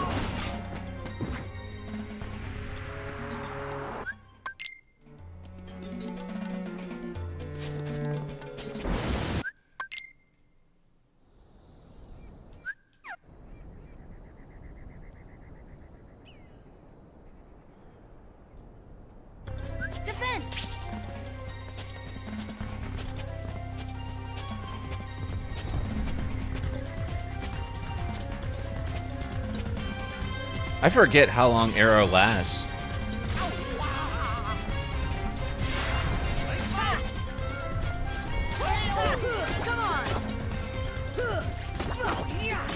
Okay, that's about how long it lasts. Okay.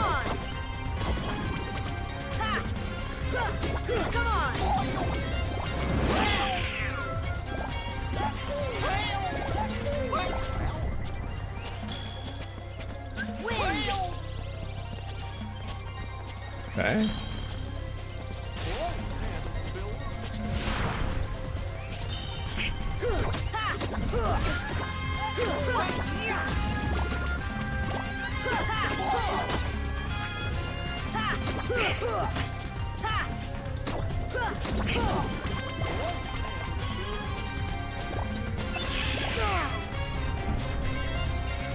Wow. I'm still ass.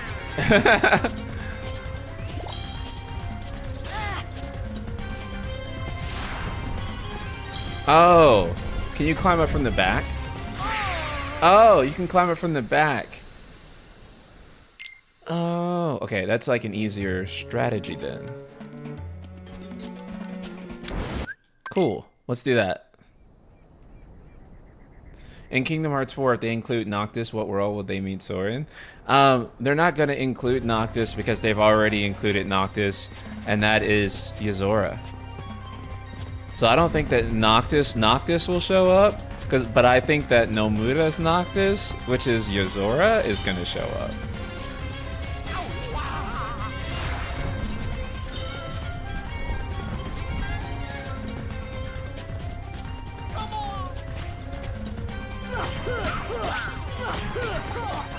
Defense! Come on! Okay.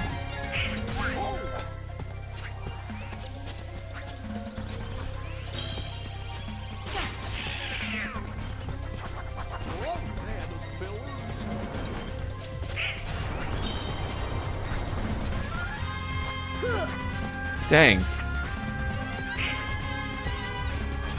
Wind!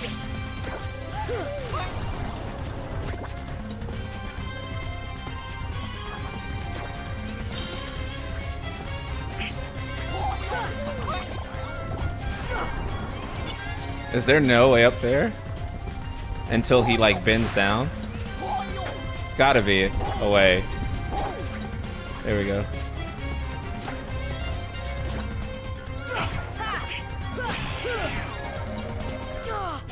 Oh shit, I'm out of MP.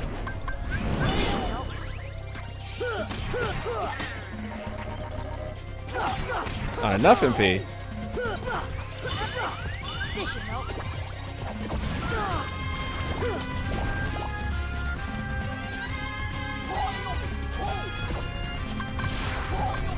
This should help.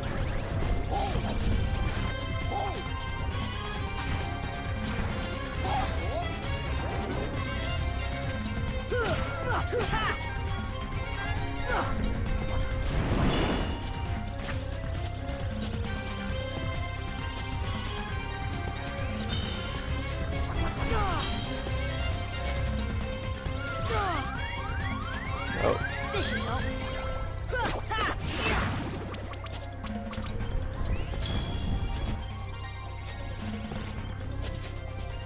Okay. Okay. Okay. Hop up, hop up. Okay. Okay, okay, okay. Okay, okay, okay, okay, okay, okay, okay.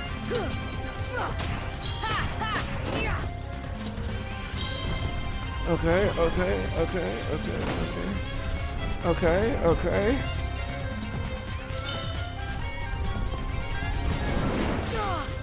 Heal.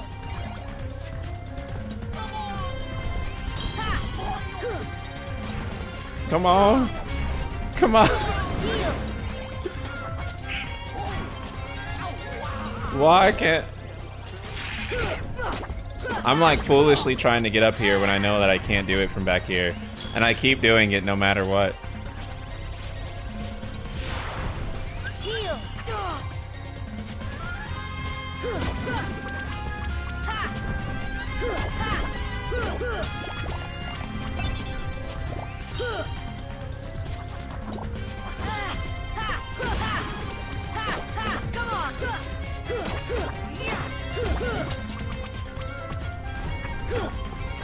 I'm like...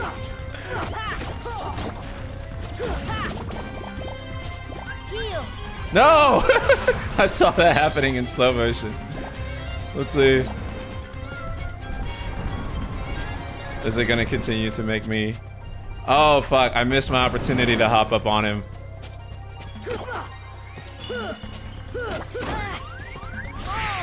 Oh my god. Yeah, you have to wait for it to burrow into the ground? Dang, okay. I see that there's no other option now. Okay. Okay. We'll be patient. We'll literally just be patient. We will just... We'll just wait. Wind.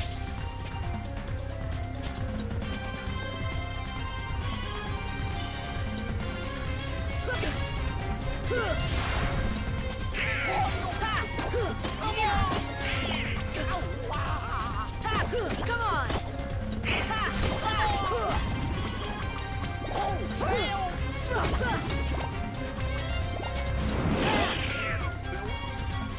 Heal.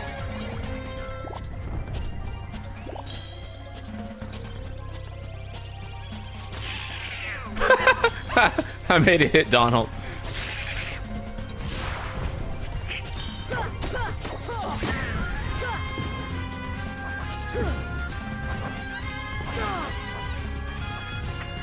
Oh shit. He's burrowing.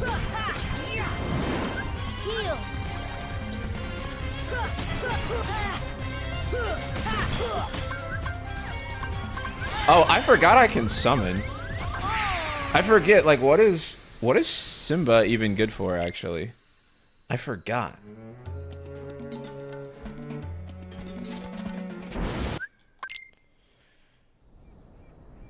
Oh, yeah, of course we can restock up on items, too. But I don't think we need that. I just think we need to get good. I also keep skipping that message. It's probably telling me what to do. But I'm stupid, so let's keep rolling.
Okay.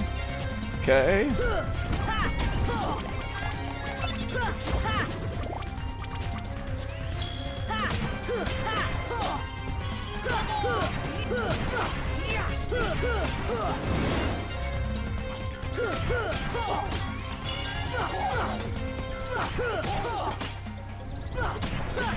There we go.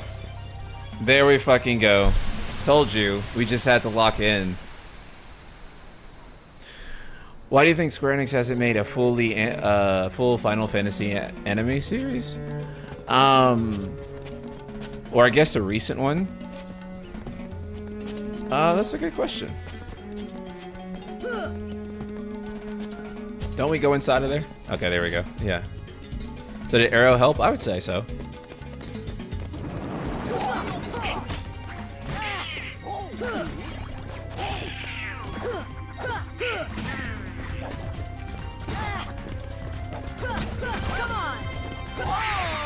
Nice. Let's fucking go. I don't know. I think that they should definitely create a Final Fantasy, like, something series. Something for Netflix. It'd be really good for promoting the series, so. But it has to be good, though. It can't just be garbage. But honestly, even a halfway decent series will still do a lot, right? Like, I know a lot of Devil May Cry fans hate the Devil May Cry animated series. But at the same time, that animated series basically, like, boosted Devil May Cry sales. So, quite a bit. So, you know, at the end of the day, people do watch that shit. No! Holy fuck.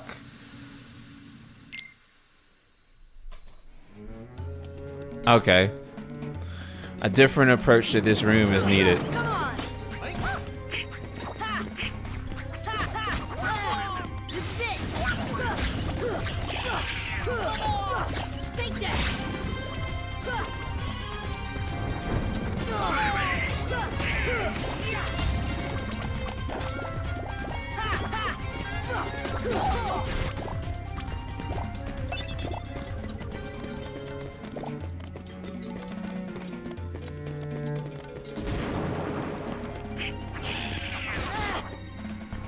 I want this chest.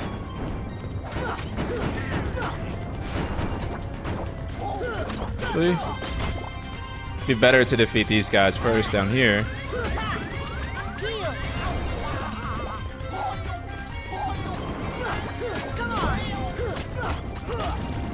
Oh. Fuck. Well. I forgot about this floor down here. No one watched the new DMC series? Actually, they did. Like, a lot of people watched it. Like, so much so that it's getting a second season. A second and third season. Master Q, what's up? Like, a lot of people watched it. They might have been hate watching it, but they watched it.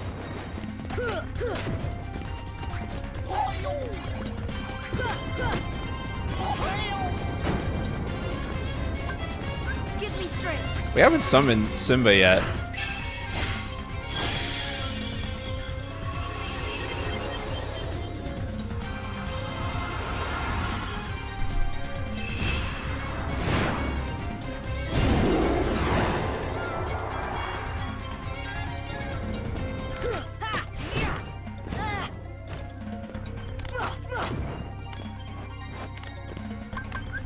Do your thing.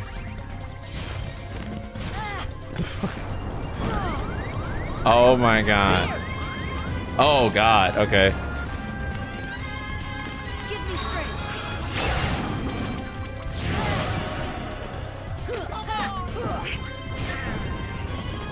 That did not work out how I thought.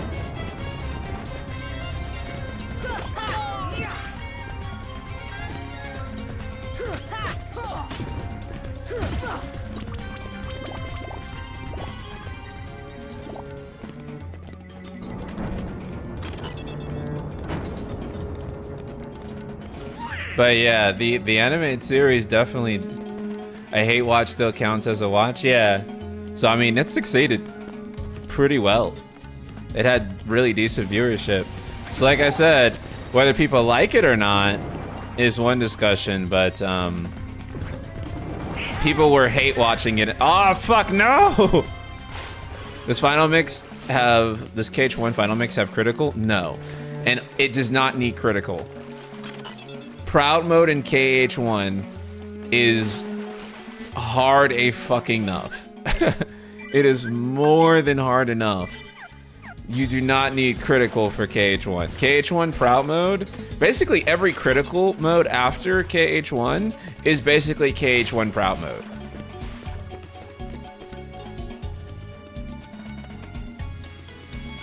Proud is more difficult than any Dark Souls game. Yeah, so true.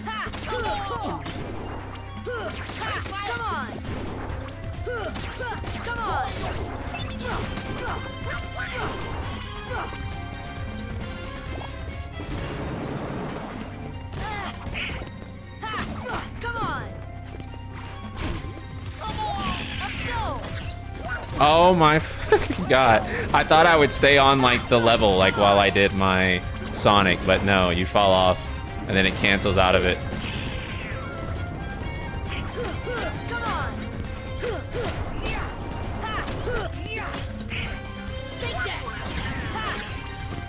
Oh my god. We're Kingdom Heartsing, chat. Oh my fucking god. Oh my fucking god. I'm losing my fucking patience. Okay, let's just skip the encounters, dude.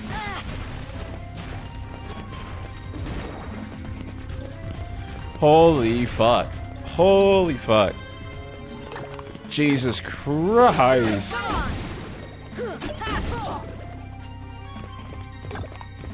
How do people do this shit level 1, man? Like, don't get me wrong, I understand like KH2 level 1, but like KH1 level 1, I'm like, holy fuck.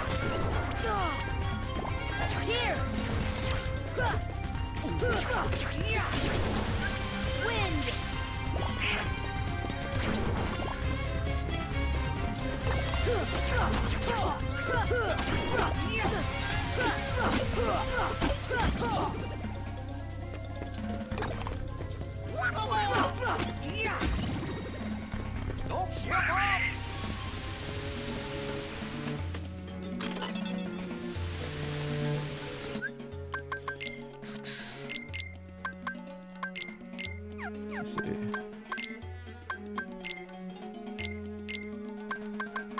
Take out some shit.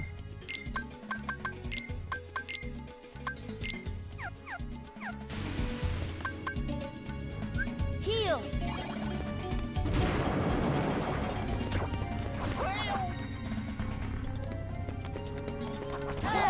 Fucking shit, dude. Come on.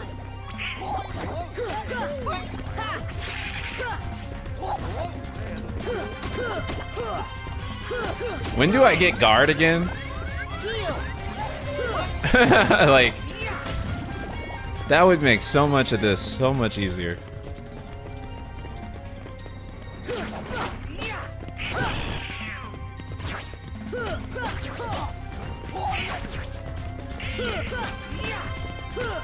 Come on. No! Heal.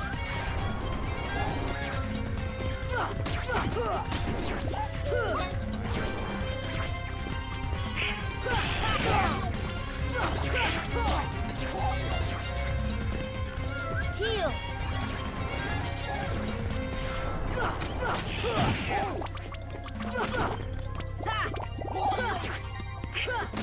Come on. Blizzard works well on the big bodies? Oh, okay, yeah.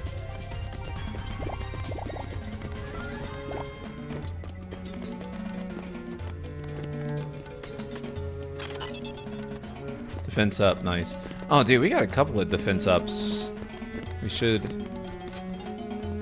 use those. Interesting. Can I not just... Or perhaps you can... No. Maybe later when I get high jump? That's not what that is? No, I can get this one now. Mithril shard, nice.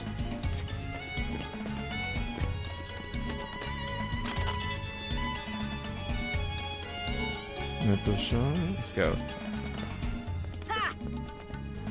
No. Is that possible?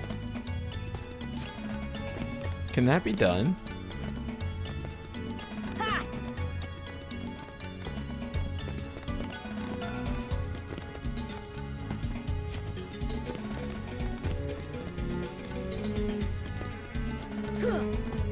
It can be done.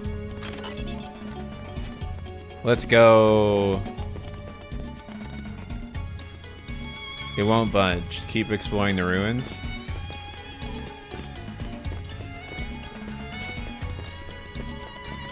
What the fuck? Where else do we need to go then? You need Aladdin, I think? Oh. I have to get him in my party? Okay. Well, there should be a save point down here. Nope, that was on the other level, I think.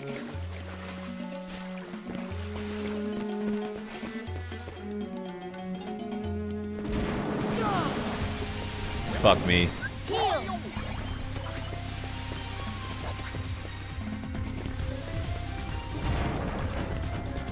Bro, it's even got the fucking balls that are rolling. Tell me this ain't no fucking Souls game. Kingdom Souls, bro.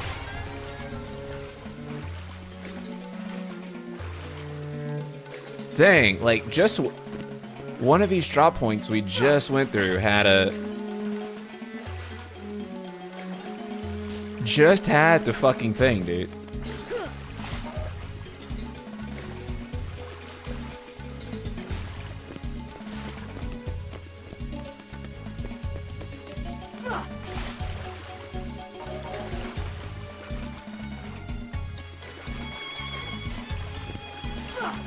Oh, okay, that one allows you to go up that way. So then which one of these fucking things had the save point that allowed us to get Aladdin into this? Well, there should definitely be one out here in the desert, right? No, that was the other desert.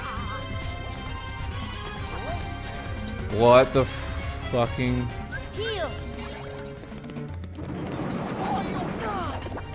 Heart of the Kingdom.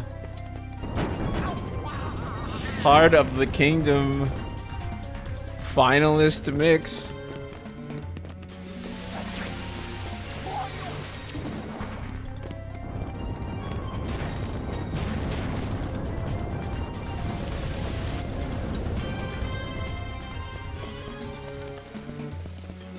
Oh, Trinity. Depends on where you drop down into the darkness. Right, because it's different each time in each, like, area that you do it in, so.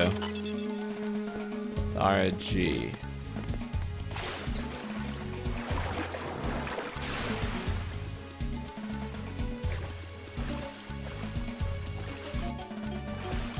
Relic Chamber, this is where we were.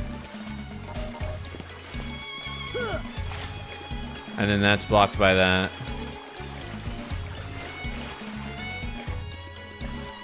Heart of the Kingdom come deliverance. Oh wait, we can interact with this guy.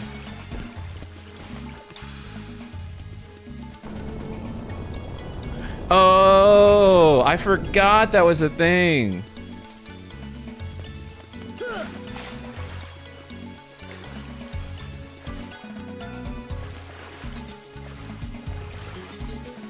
Well, that changes a lot. Oh man, you should definitely go back to Kingdom Hearts 1. You were definitely correct on your assessment that the gameplay is technically better on KH2, but that doesn't mean 1's not worth playing, and in some ways the gameplay is better on 1. So I wouldn't say that, like, you know, 2 is like holistically better than 1, but why am I trying to get that chest? Because if I don't defeat the enemies here, I can't open it. Down we go. Anyways, here we go. This is what I was looking for.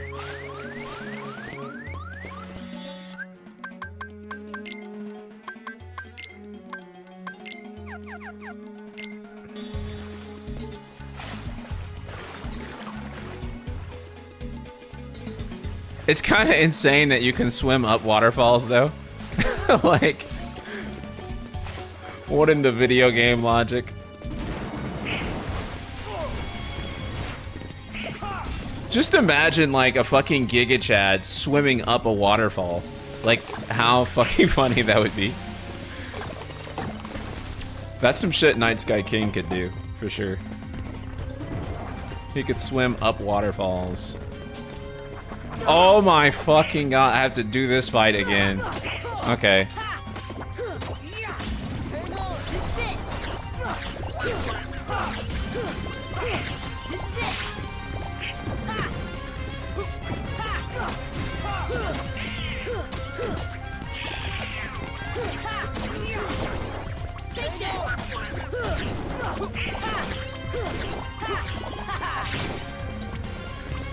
Fucking love Sonic.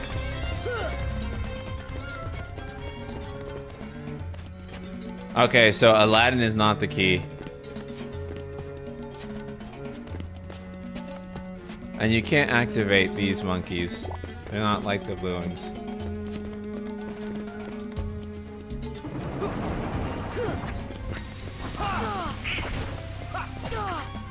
Oh my god.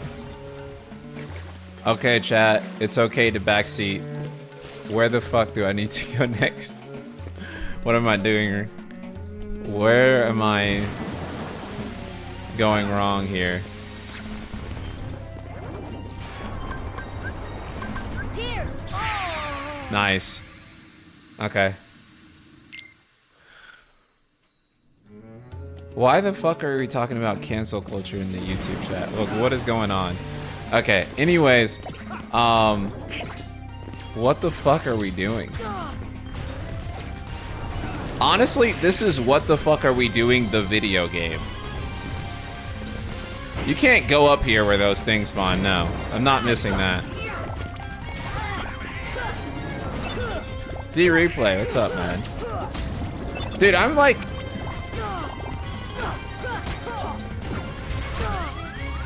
No hand-holding at all in KH1. Damn, boys. They said, fuck your hand-holding. I don't remember KH1 that well, it's been a while. Yeah, you and me both. You and me both.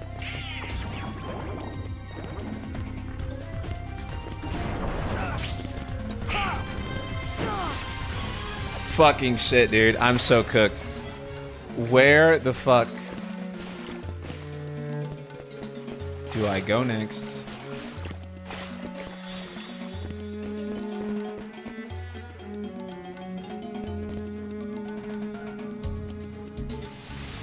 What's crazy is KH1 not having a minimap. Did KH2 have a minimap?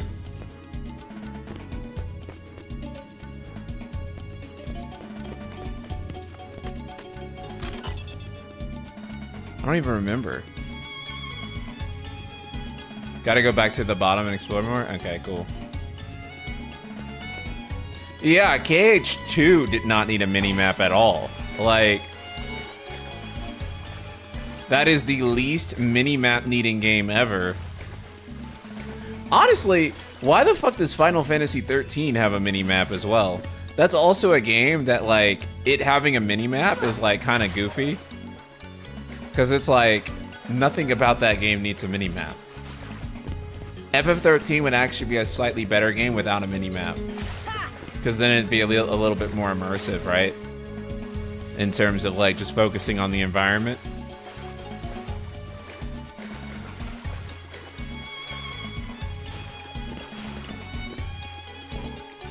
Oh. Oh! Oh, fuck. Oh, are you fucking serious? Are you fucking serious, dude? Oh, are you fucking serious? Heart of the Kingdom 1. Heart of the Kingdom 1. Ah! Heart of the Kingdom 1. Final mix.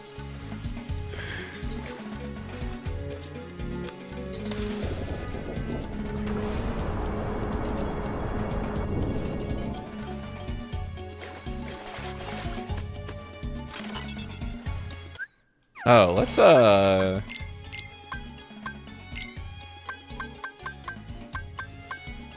Protectora chain. I don't know if any of that's worth it.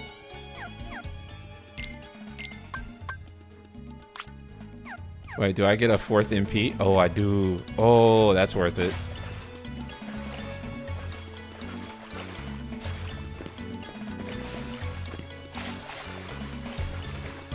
If anything, the mini-map hurts 13 because it makes it so obvious how linear it is. Yeah.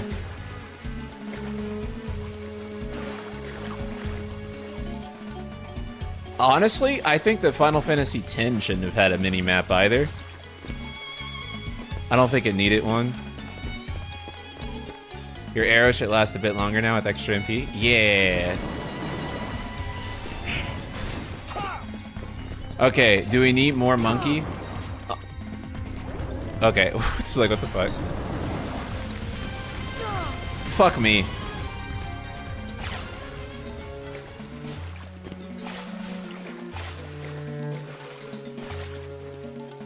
Okay, so we already did that monkey. Do we need more monkeys?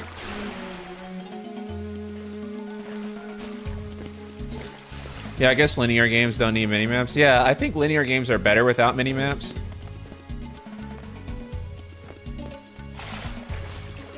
Are you gonna try the killer in beta? I mean, I'll try it for shits and giggles. Why the hell not? Okay, so we got that one.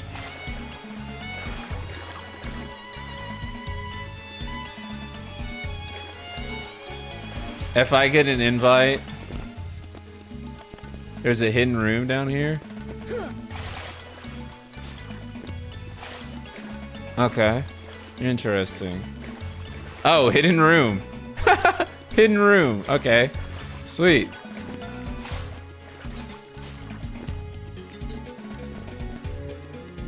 The pillar probably rises all the way to the top.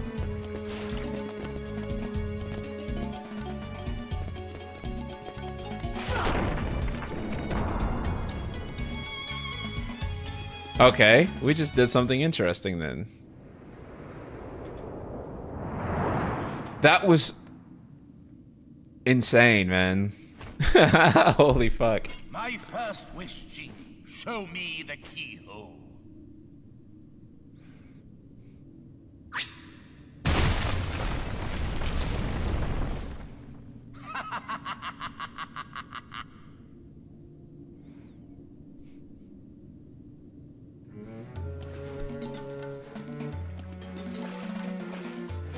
Okay, so I don't suppose we can do anything here. Can we? Oh, can we? It's too far. It's too far. We can't do anything.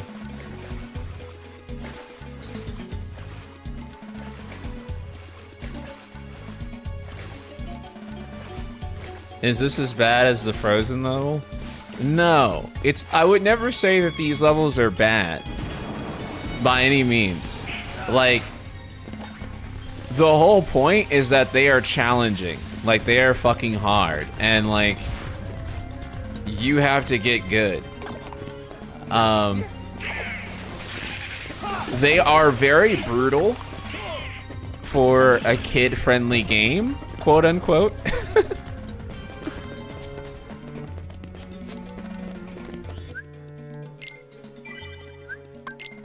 Like, for a game that's meant to be, like,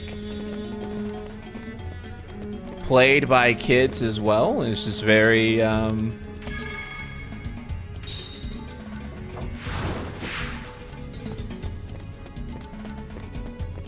That's so funny. I'm such a great gamer.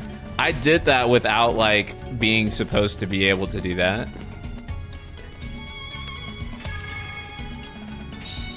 I'm like literally the GOAT, right? And then this one was to get this chest, right? But I got all of that before.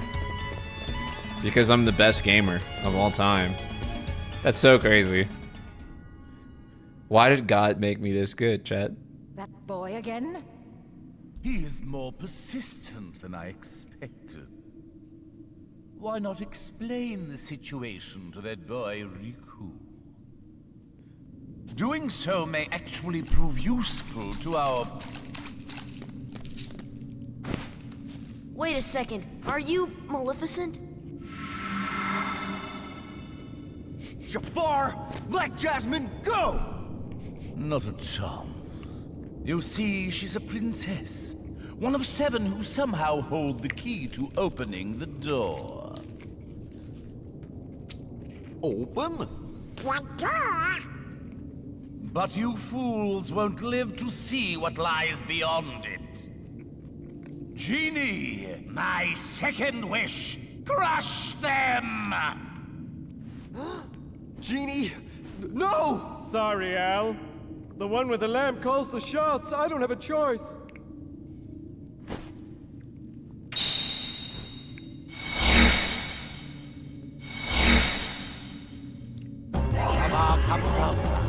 Okay.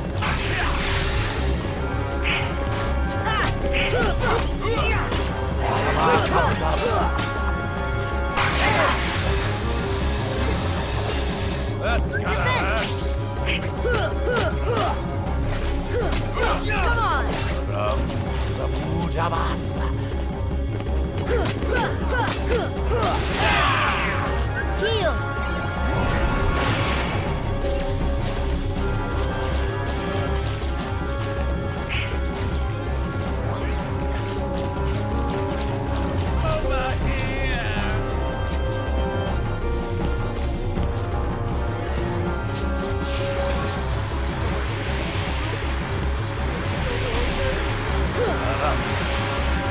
That looks really terrifying. Okay. Dang. Jafar's on that jump meta, chat. Look. He's on that jump meta, bro. Okay. That's a really easy attack to avoid. Just don't be in the center. Come on!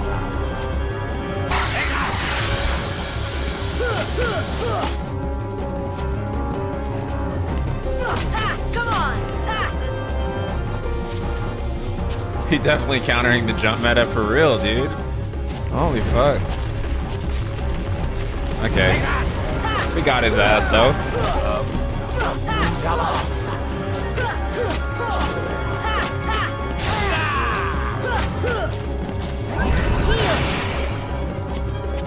Quick, quick, get out of the way!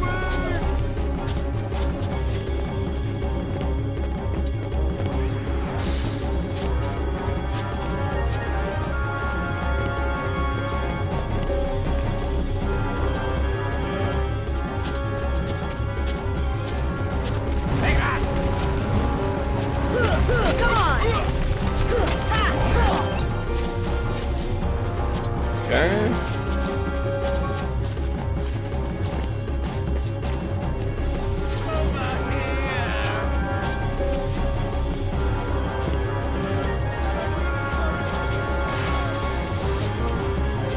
Genie sounds more like Patrick Star than Robin Williams. That's funny.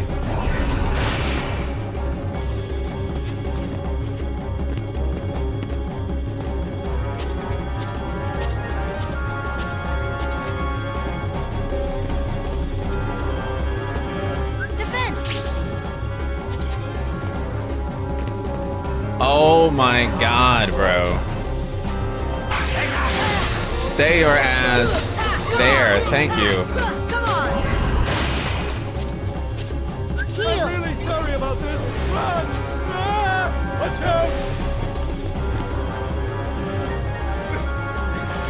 Not yet. Brother. Oh my god, dude.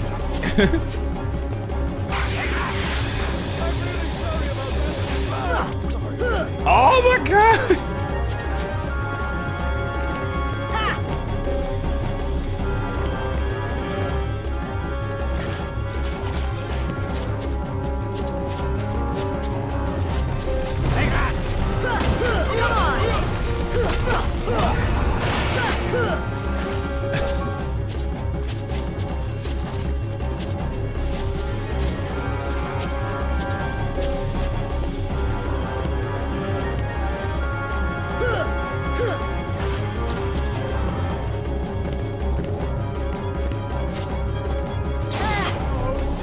Heal! You can do it! Not yet. Does what the fuck, bro? Why is this so fucking annoying? There's probably an easier way to do this than how I'm doing it, but oh god. This game gets so much better when you get high jump. Yeah, I know.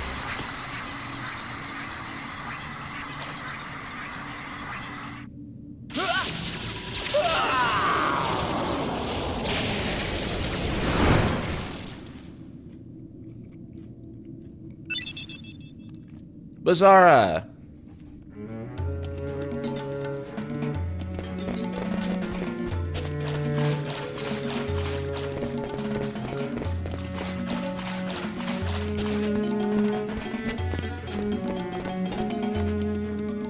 Genie, my final wish.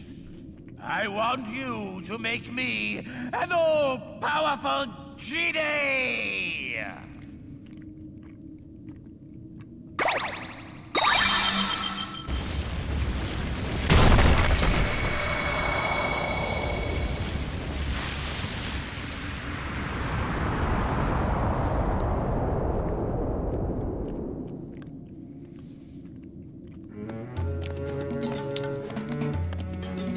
I fucking forgot about this phase. Oh my god. Well.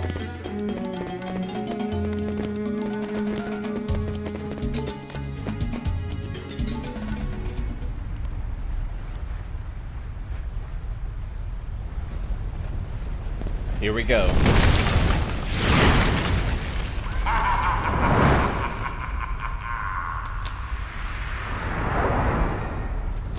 Literally, the keyhole is right there. Why chase after Jafar? Good question, bro.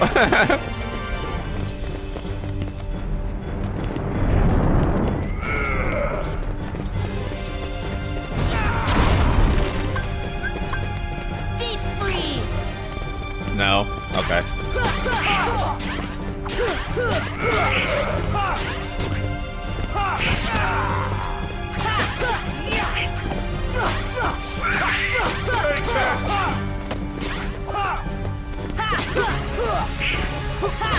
Come on.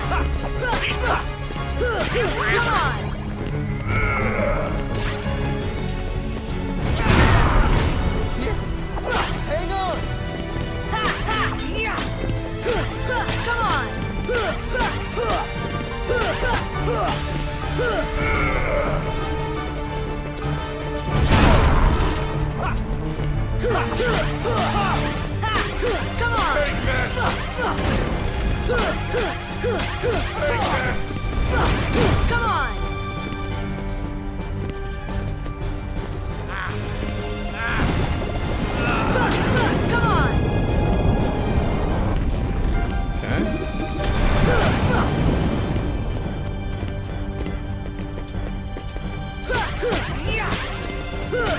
Come on. Come on.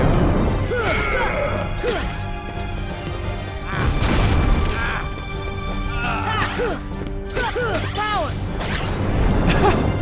That's so useless, dude. Also, that's like a really easy attack to avoid.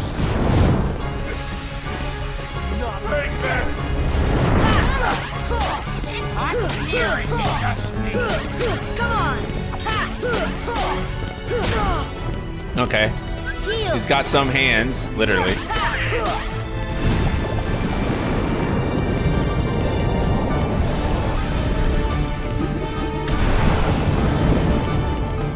Just literally wait for him to come back over.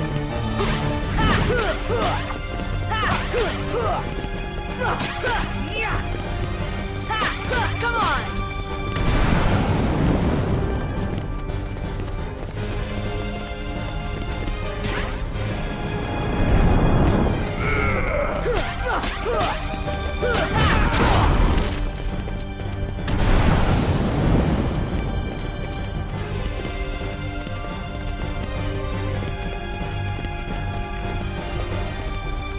You know what? Why even follow him? Just wait for him to come back.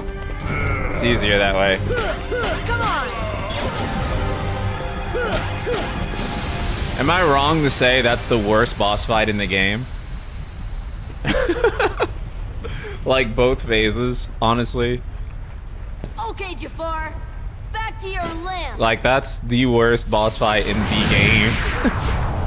By a mile.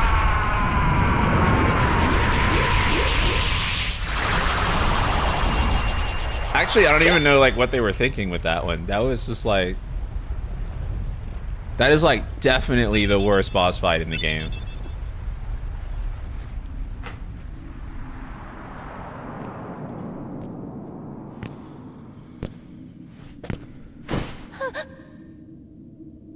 Can't win them all yet.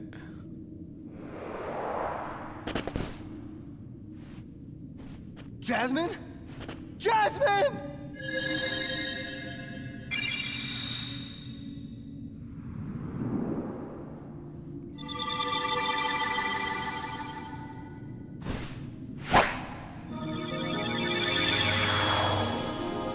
Yeah, and neither one of those are like hard or anything. It's just like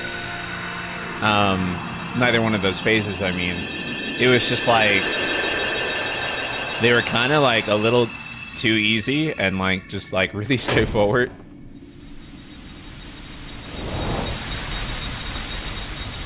I only got hit once because I wasn't paying attention. It's pretty meh.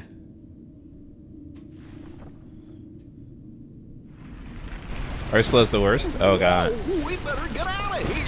Jasmine!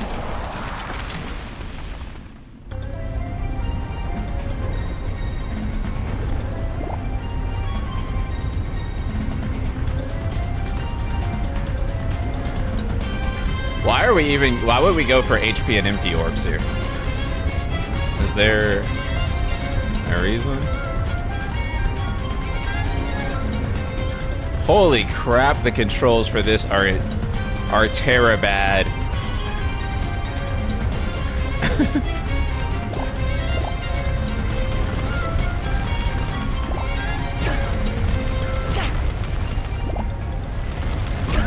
Okay. Now I see why you can grab HP orbs. That's right, I forgot about all of this.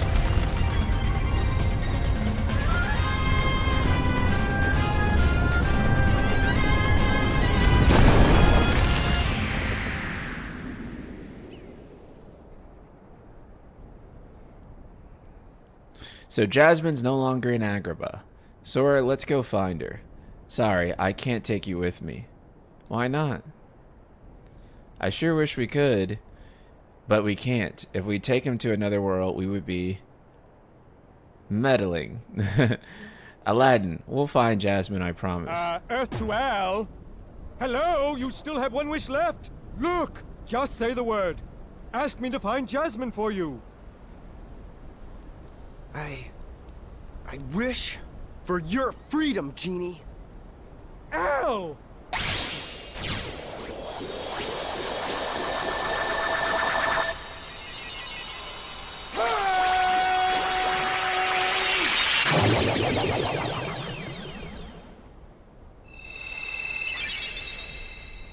A deal's a deal, Genie. Now you can go anywhere you want. You're your own master.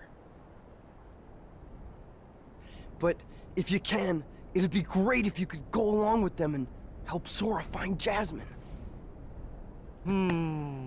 Sorry, Al. I'm done taking orders from others. New Coliseum at Olympus Coliseum. It's just 10 rounds. Favor? Now that's Okay, entirely let's different. check it out. I guess I could give that a try. After all, we're pals, right, Al? Genie. Just leave it to me!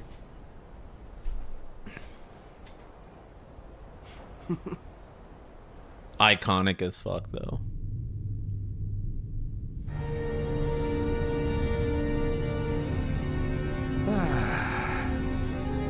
That smarmy vizier could have had him.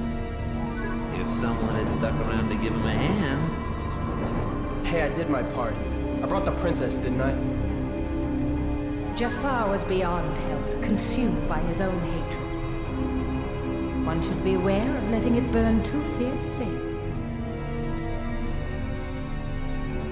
Whoa, lighten up. I'm as cool as they come, okay? By the way, kid, have we got something special for you? Huh?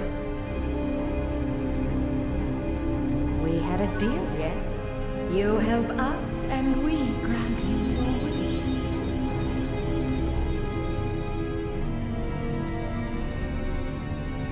Kyrie! Go to her. Your vessel is waiting.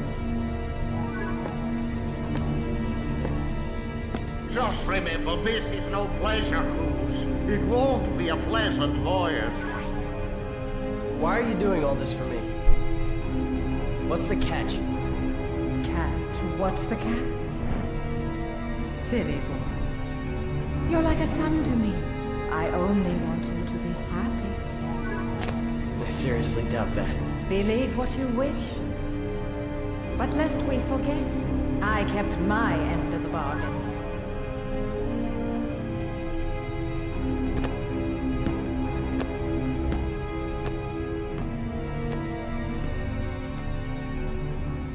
So, like, one of the reasons I think the sentiment that people have that the Kingdom Hearts games were, or the Kingdom Hearts 1 was, like, basically, like, more connected, or like, this I'm, like, having a fucking breakdown.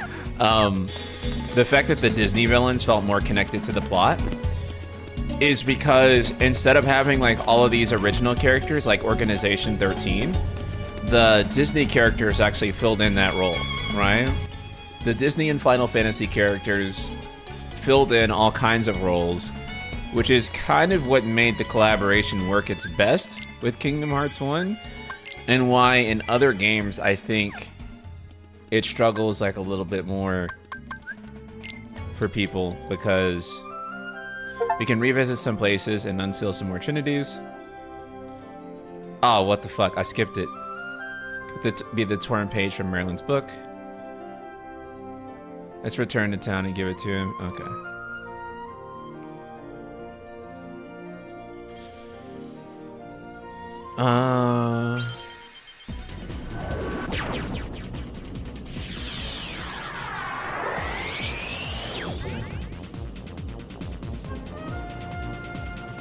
But see, now we have a ton of original characters and Final Fantasy characters, and we have the Disney characters, and I may have already said Disney characters twice. We have 3 different characters, right? Disney, Final Fantasy, and Kingdom Hearts original characters. And here, it was a lot less slim on the original characters. And so as a result,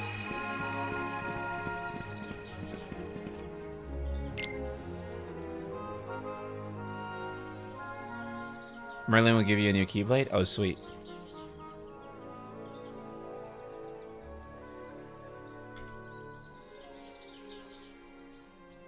Hello? Is anyone there?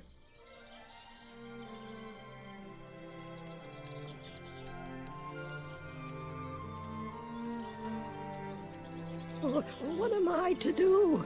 I'm all alone. Pooh. Pooh, where are you? It's me, Piglet.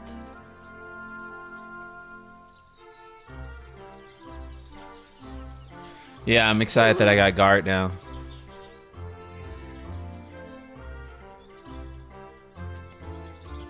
Oh, he won't give me the new Keyblade yet? Okay.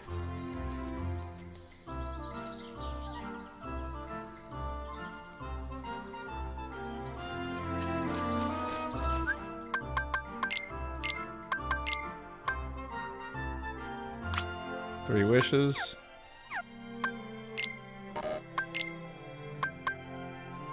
Let's go.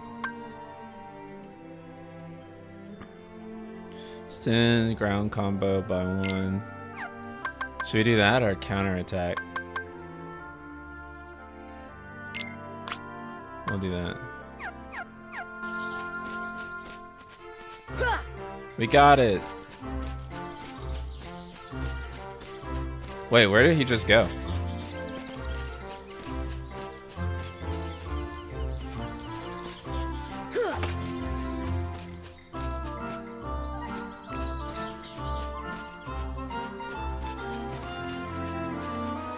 Wait, what are we supposed to do with him? You gotta sneak up on him?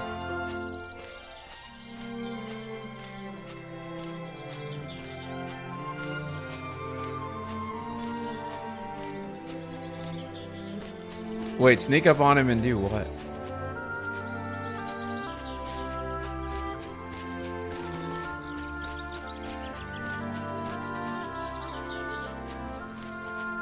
You think we should do counterattack? Okay.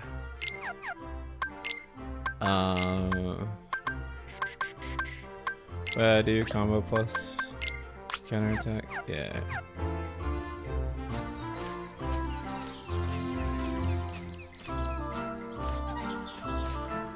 What the fuck?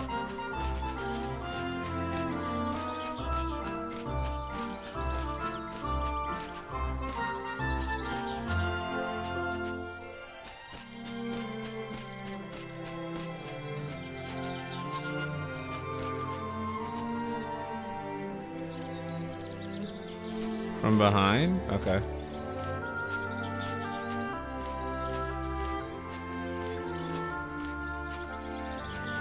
That's not working. I think you gotta circle the tree whenever he's out. Okay.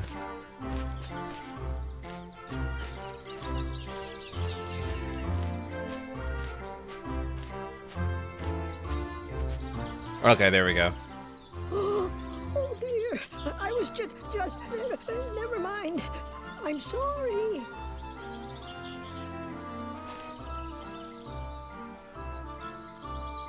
Don't be scared. You're looking for Pooh, right? You know Pooh.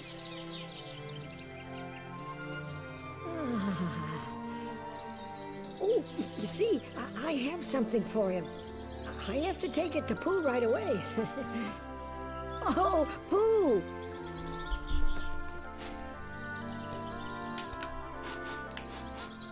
Oh, I believe I smell a delicious something. A something like honey. Pooh! Bro, does your ass ever stop eating? Hello, All the Picnic. time. He's like, How damn, you bro. been? I wish I had some fucking honey right now. I'm so glad to see you. Why don't you chill out, Pooh? I thought you'd gone away. I brought what you asked for. Only you could chase away those bees. I'm quite certain I could get a small morsel of honey. Would you help me get some honey? Sure.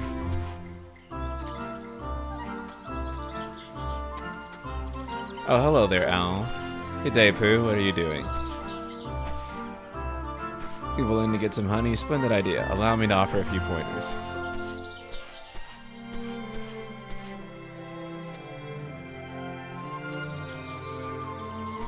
Pooh can get honey by floating his balloon up to this tree.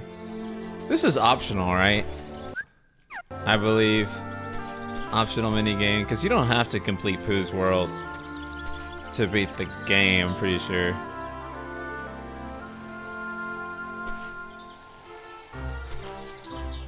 If jumping from branch to branch Pooh is difficult, try the rush command. Rush can help you catch up with Pooh.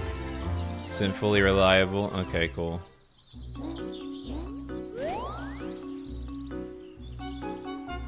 Because I remember not necessarily being the biggest fan of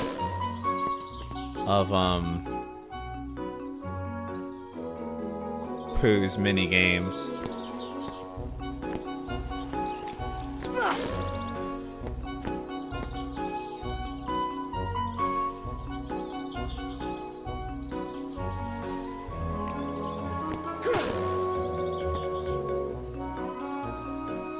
I hated these mini games, I know.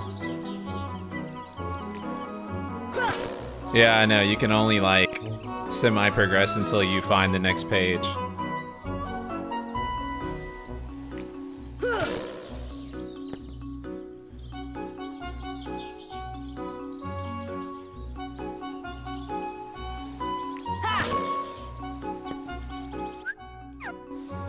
Fucking hate this mini game.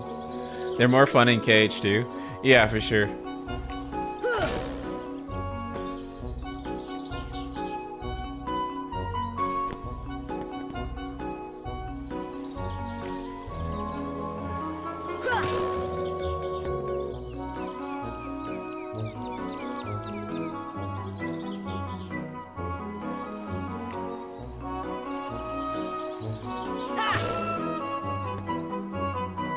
Eh? Really easy.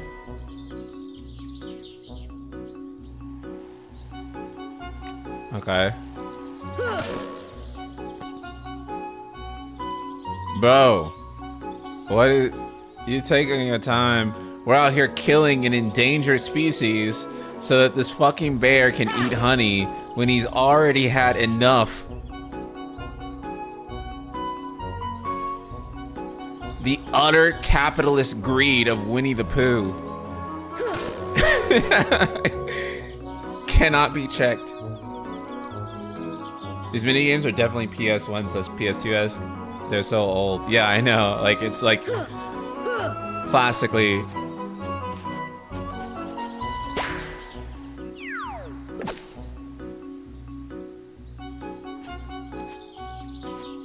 Oh my god. Cancel the mini game, bro. Fuck Pooh. Fuck Pooh. No. Fuck Pooh. Hate this dumbass bear, bro. Fuck.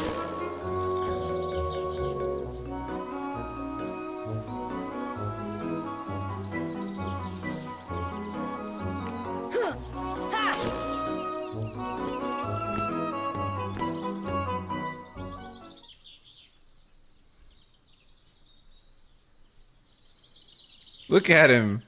Old thick ass. It is rather funny what I will do for honey. Bro.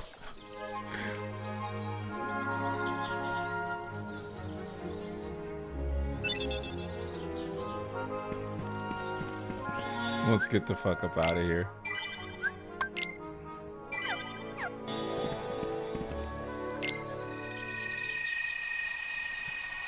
You cleared it? Good. Good, cause fuck that shit, dude. I don't like Pooh's mini games. I'm sorry. Let's see.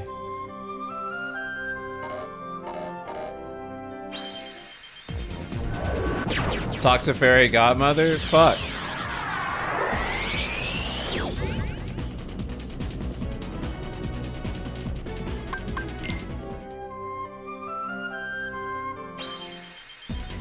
Let's see.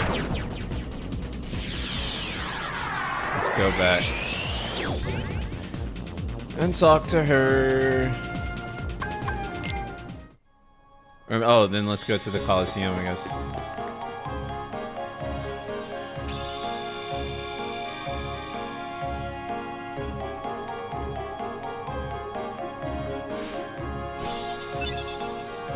Okay, we can summon Bambi now.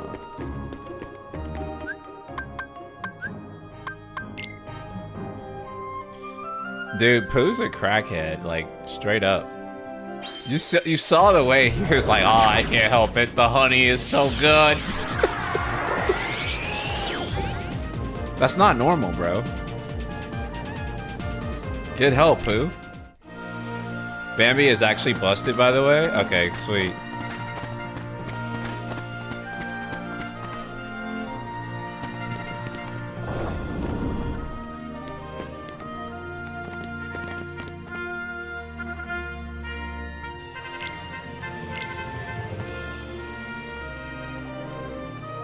Okay, let's do it.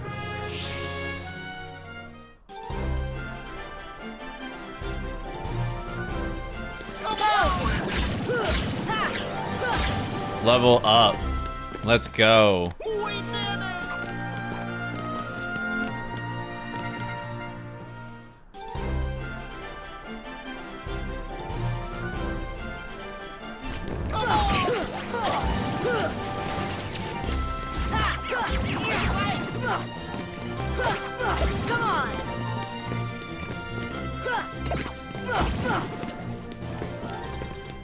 Easy. Childish even.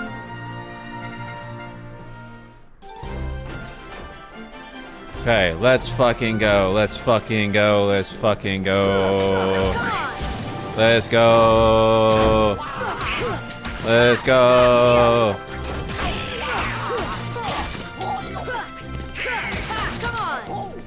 I like how it's just a feat.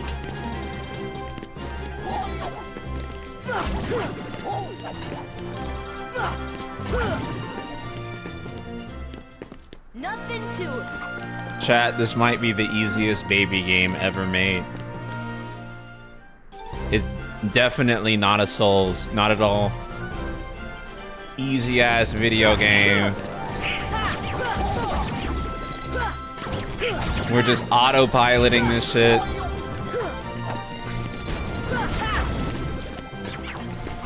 Not a problem. Not a problem at all.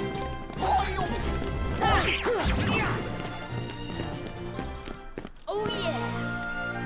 Come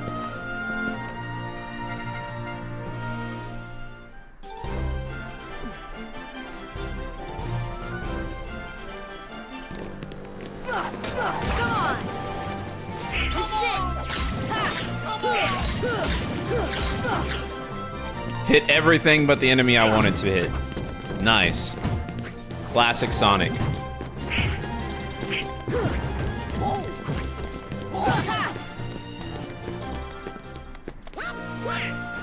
Tetsuya got that Miyazaki, Kojima, Tarantino in him. Yeah. Every great auteur loves feet. And if you don't like it, you're probably not a great artist. So, something to consider.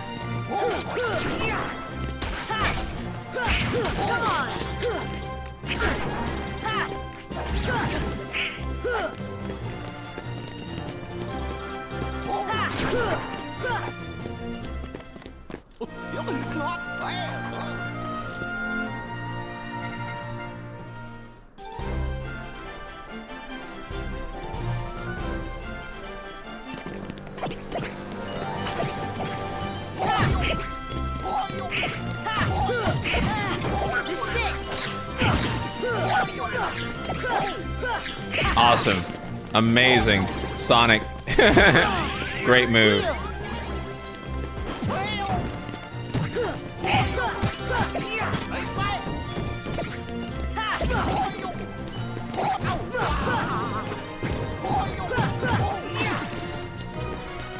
There we go.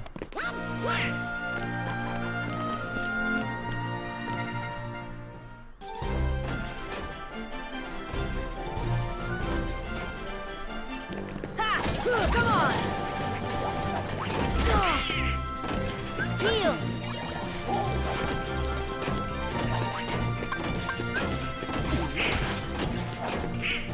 Here! Shit, dude. Here! Come on! This is it! This is it! Heal! Come on!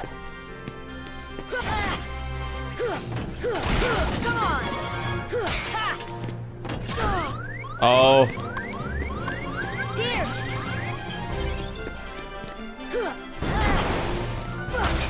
Oh, shit. Oh, no. I don't even want to know. It looks like... Are we coming up on the boss soon? This should help. No!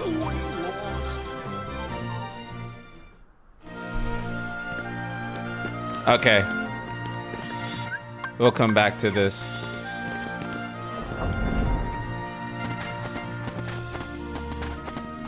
There's a green trinity over here.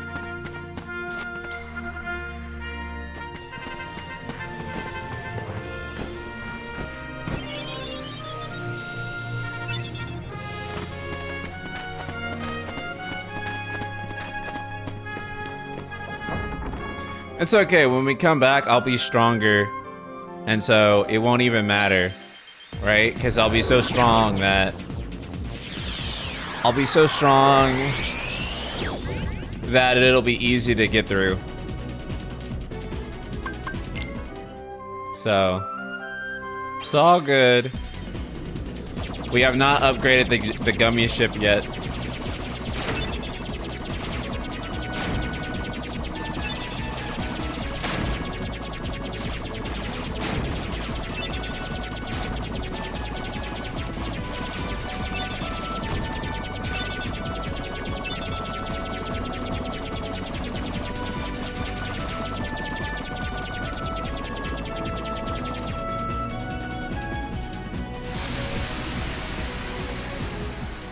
Go into the warp hole.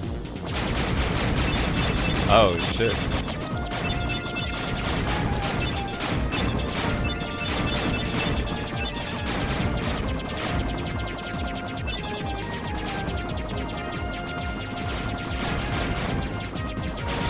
Small heartless fodder give a false sense of confidence. Yeah, exactly. And you think you're doing good, and then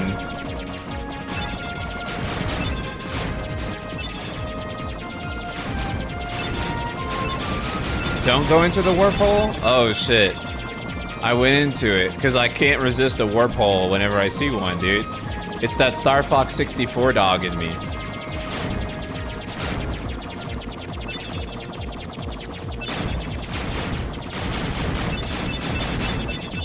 Well, let's see what's at the end of it. If not, we'll know.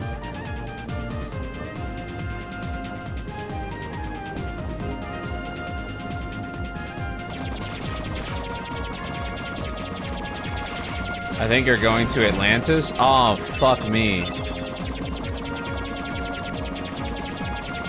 We're so cooked.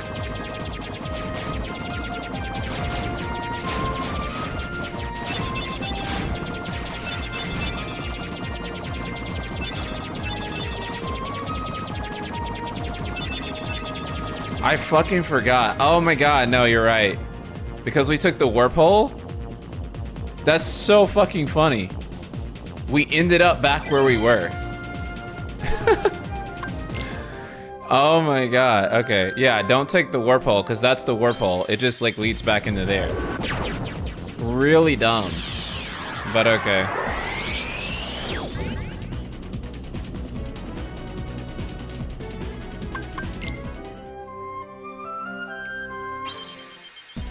This way.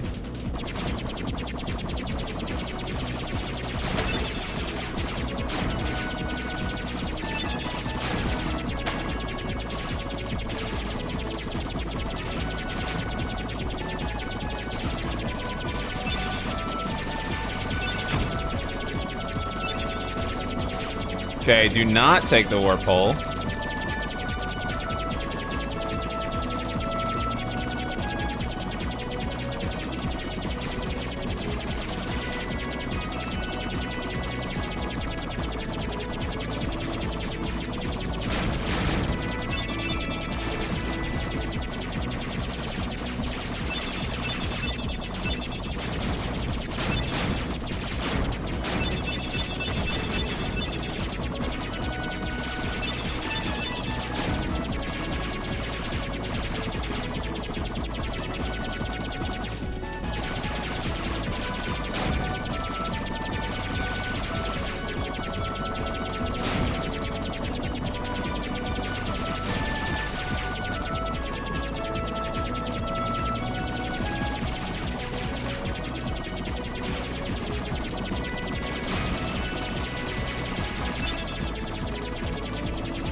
There's no warp holes in Cage 2, right? Yeah, I don't remember there being warp holes in Cage 2. It's been a long time.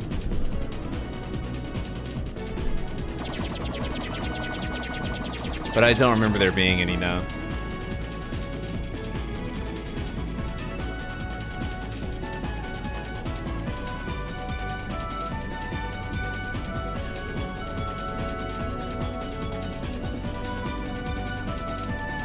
You say it, Ponsla TV. Hello, how you doing?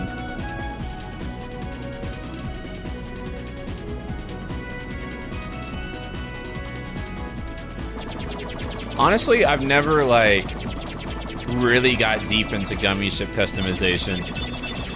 Are there people in chat that really love gummy ship, like, customization, like, deep into it?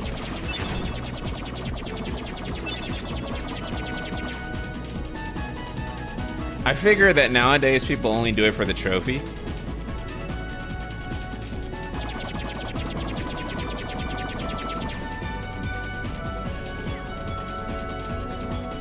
Okay, what is that? Wow, it's huge. Me, unfortunately, I spent way too much time making ships. Okay. So there are people into it. Yeah, I never got deep into it.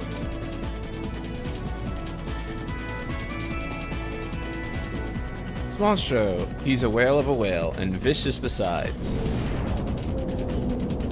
Whoa, sorry, get us out of here.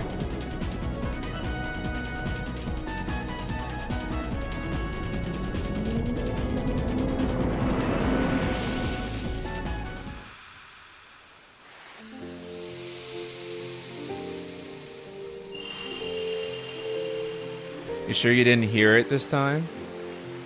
What difference does it make?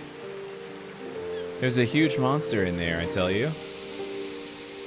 Alright, suppose there really is a monster. Think we can beat it by ourselves, Sora? No problem, let's do it. Listen, there, you can hear it growling.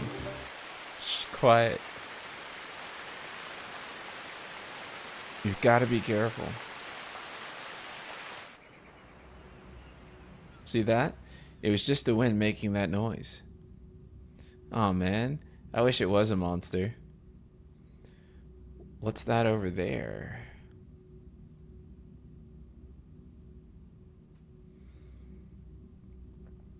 A window? Or maybe a door. It won't open. Jeez, is that really all that's in here? What do you expect in a boring place like this? Hey, Sora. When we grow up, let's get off this island. We'll go on real adventures, not this kid stuff. Sure, but isn't there anything fun to do now? Hey, you know the new girl at the mayor's house? Did you hear?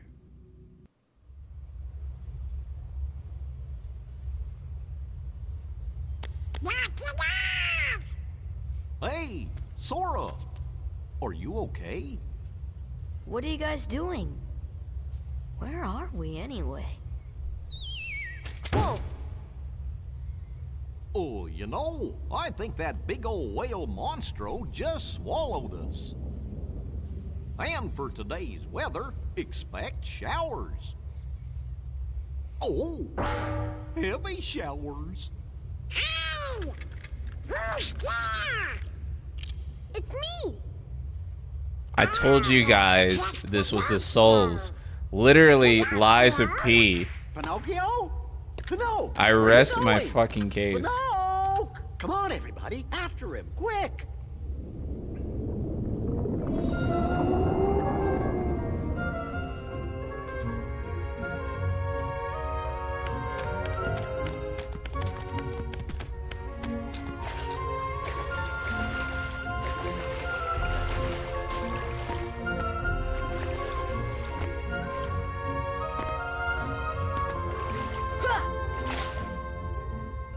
What have you got there, Pinocchio? With this, we can get out of here, Father. Really? With this big block, you think so? It's true. So, how did you end up here, Pinocchio? Lies of Key? Oh my, That's so awesome. The whale swallowed all of you too? My goodness. Yeah, looks like it. My name is Geppetto. I'm Pinocchio's father. When we got separated, I traveled all over looking for him. Thank goodness we're together again. So, you seem to know Pinocchio quite well. I hope he was a good boy in my absence.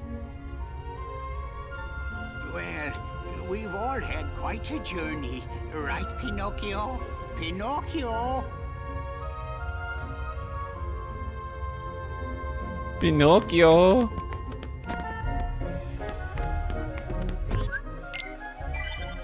Pinocchio don't give a fuck, bro. Okay. Now we can get this chest. I think.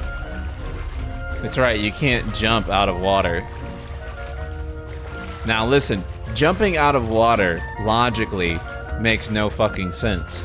But every time I can't do it in a video game, I'm fucking angry.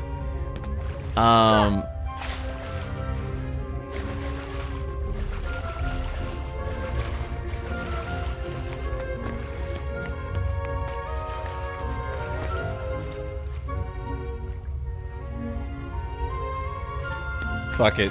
We'll not worry about that right now.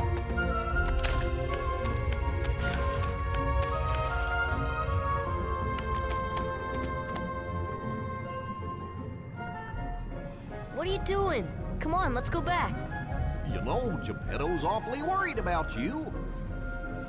Pinocchio, stop fooling around. This is no time for games. You'll be able to get those chests once you get high jump. I cannot wait to fucking get high jump. Sora, I thought you liked games. Or are you too cool to play them now that you have the Keyblade? Riku? What are you doing here? Just playing with Pinocchio. You know what I mean. What about Kairi? Did you find her? Maybe. Catch us, and maybe I'll tell you what I know. Oh, come on!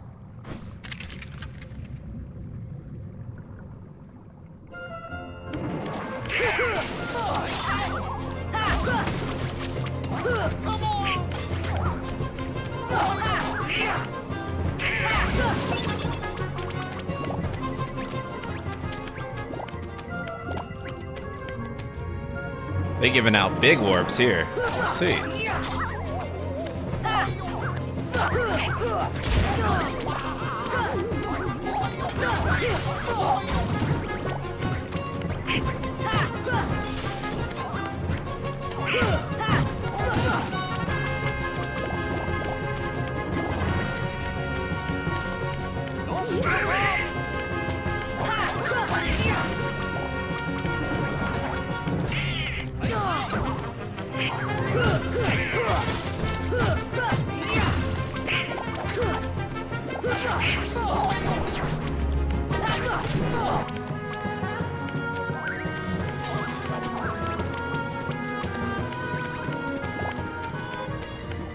Okay, there we go.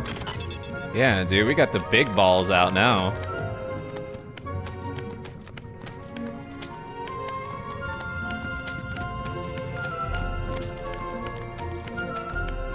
Okay, plugged up hole that way. So it must be the other way that we were meant to go.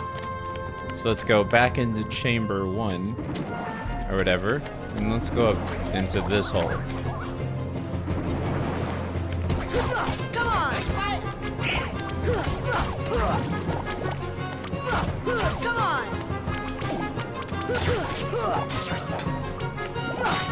Come on!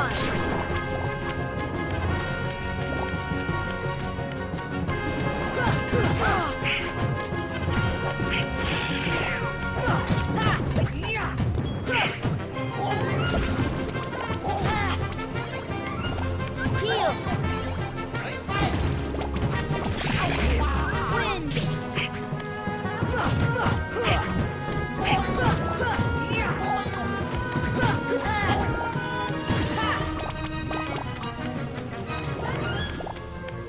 Go. Hint, pay attention to the glowing colors of the hole so it's easier to navigate. Oh, really? Cool. I love shit like that.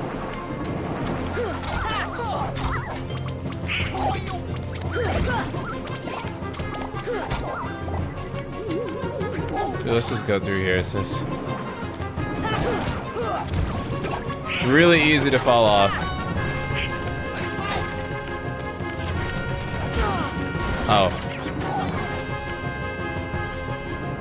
You can block the big guy's tackle? Yeah, because we got guard now. Come on! Come on! Come on!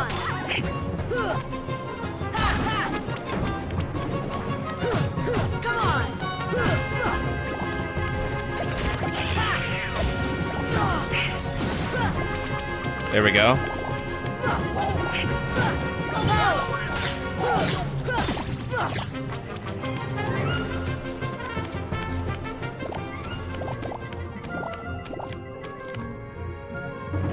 The doors that emit green light take in the right direction? Gotcha.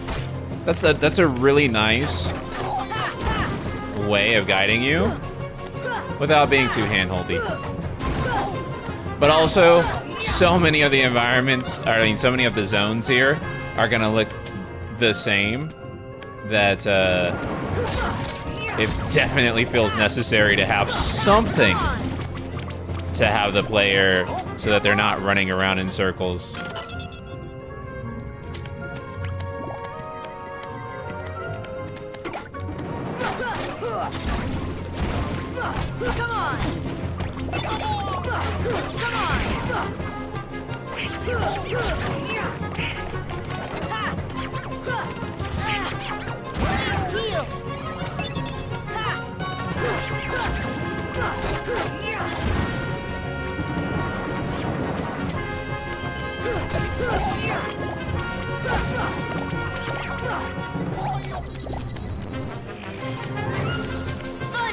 Oh, I don't want to use thunder on the thunder guy.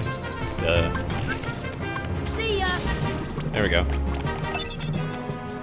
Ah, close enough. Let's just keep going. Ah, fuck. Well, at least we got a treasure chest down here. And a trinity. Okay. Cool. The soundtrack is so great even in a maze like this. Yeah, always.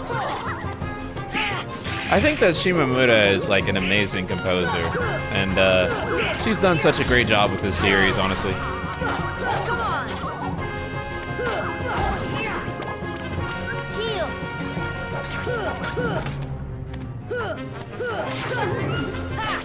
Come on. Come on.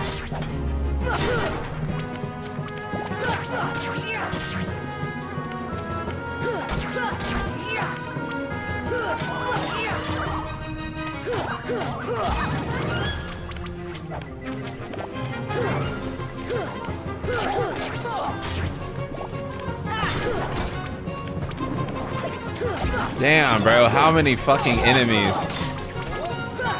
can they put in like one small little corridor?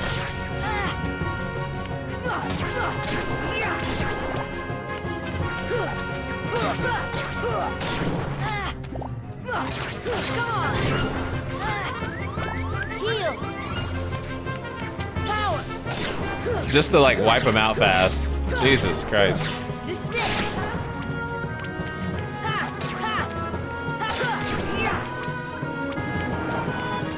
Oh my god, dude.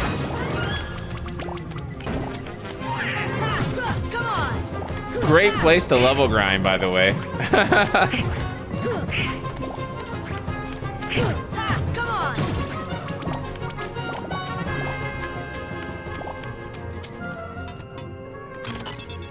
Mega ether, nice.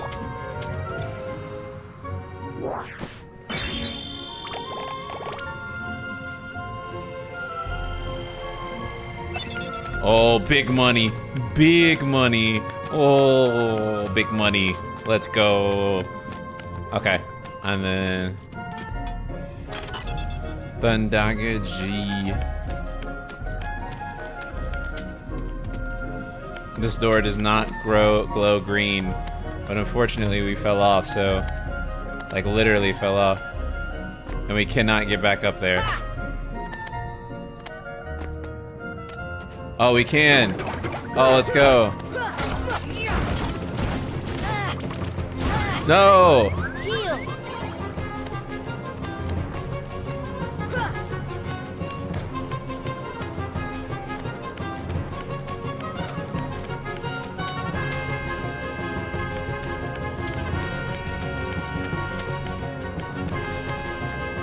Bro.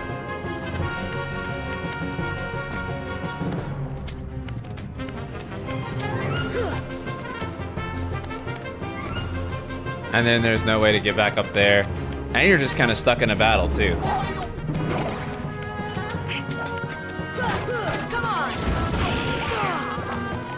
Oh my god, I hit circle instead of fucking... Jesus Christ. Bro fell off? Yeah, literally. Literally.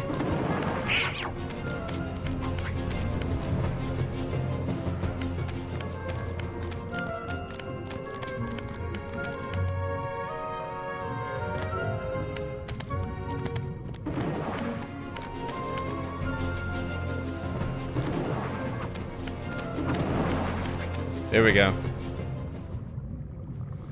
Why do you still care about that boy? He has all but deserted you for the Keyblade and his new... Did anyone tell you the trick for this world? Yes. And if they didn't, I would have like fucking suffered.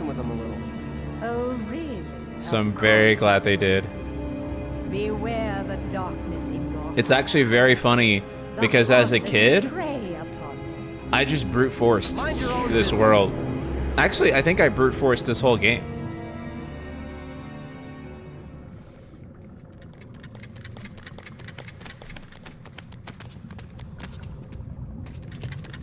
Riku! What's the matter with you? What are you thinking? Don't you realize what you're doing? I was about to ask you the same thing, Sora. You only seem interested in running around and showing off that Keyblade these days. Do you even This is the want easiest to world save once you know what to do? Kyrie? Yeah. I do. The most straightforward by far.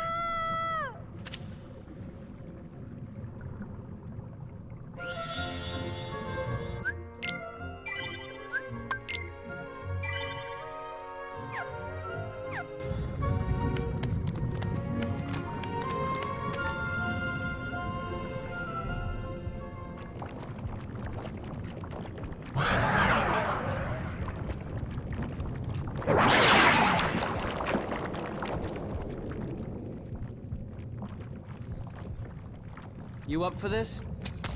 No problem. Let's do it.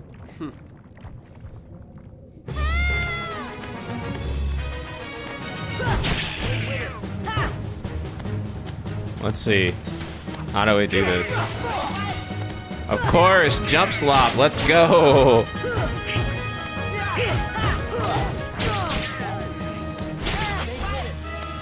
Heal.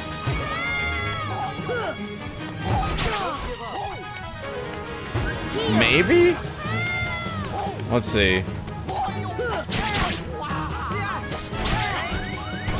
Heal. Can we?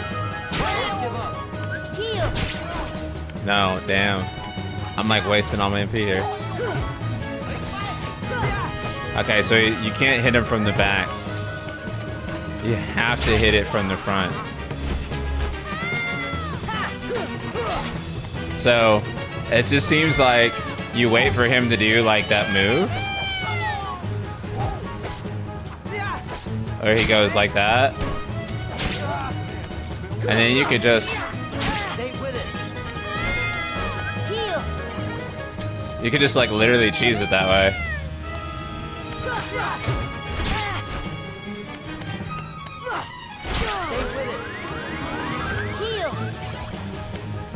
What the fuck? Don't give up. Heal.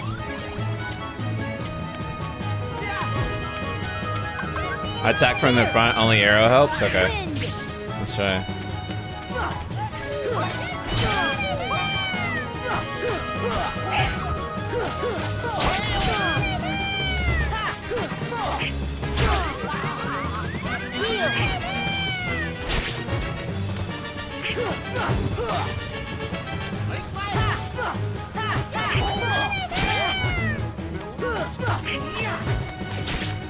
This should help. Yeah, you could literally just arrow to win if you want.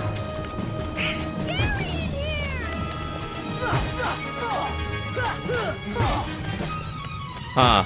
Okay. Yeah, you can just fucking arrow to win and just brute force it.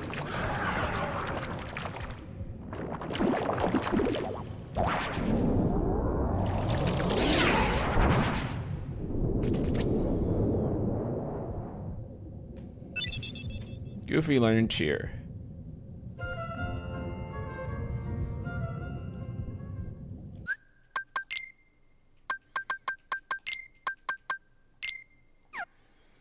Increases summon gauge and P, giving them more time since I raises luck so that enemies drop more rare items more often.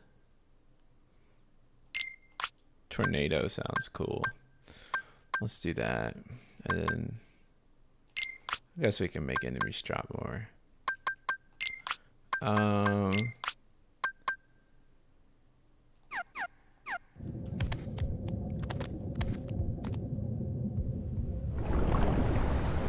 I like the, oh yeah, it's kind of an FF9 reference, huh?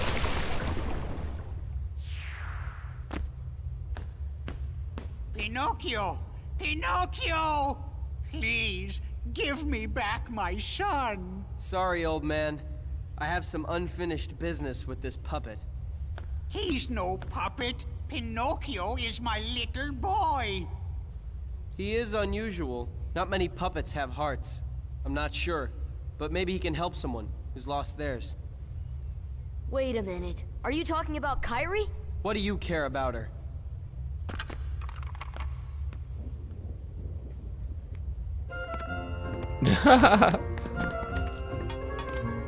Riku's so fucking cool. Learned ability high jump. Oh, oh, oh, chat, let's go. Wait, do you not have to equip high jump? Is it just like, you do, right? Where is it at?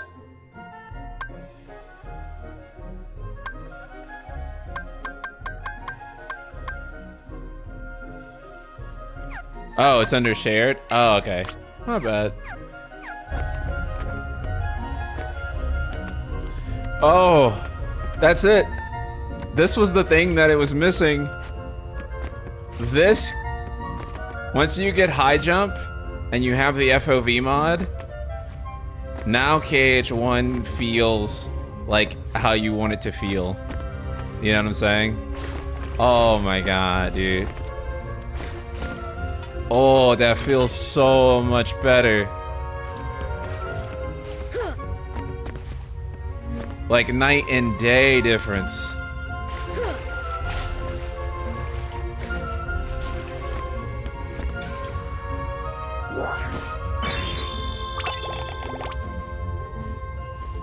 Your aerial mobility is tolerable now, yeah.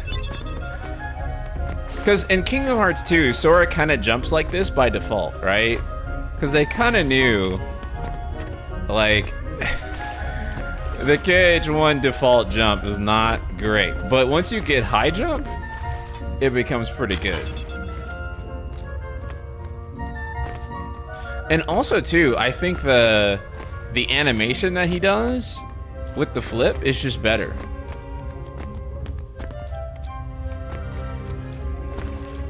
Like this just, oh, it just feels so much better.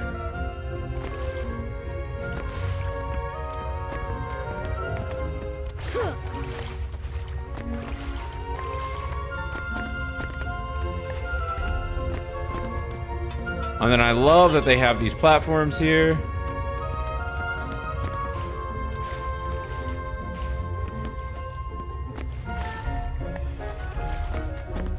Oh, let's go. Oh, there's a green trinity on top of there. And then I love that they have discoveries that you can make immediately after you get,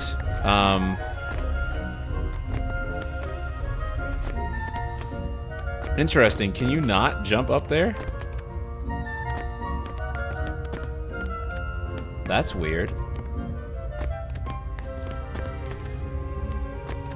What the fuck?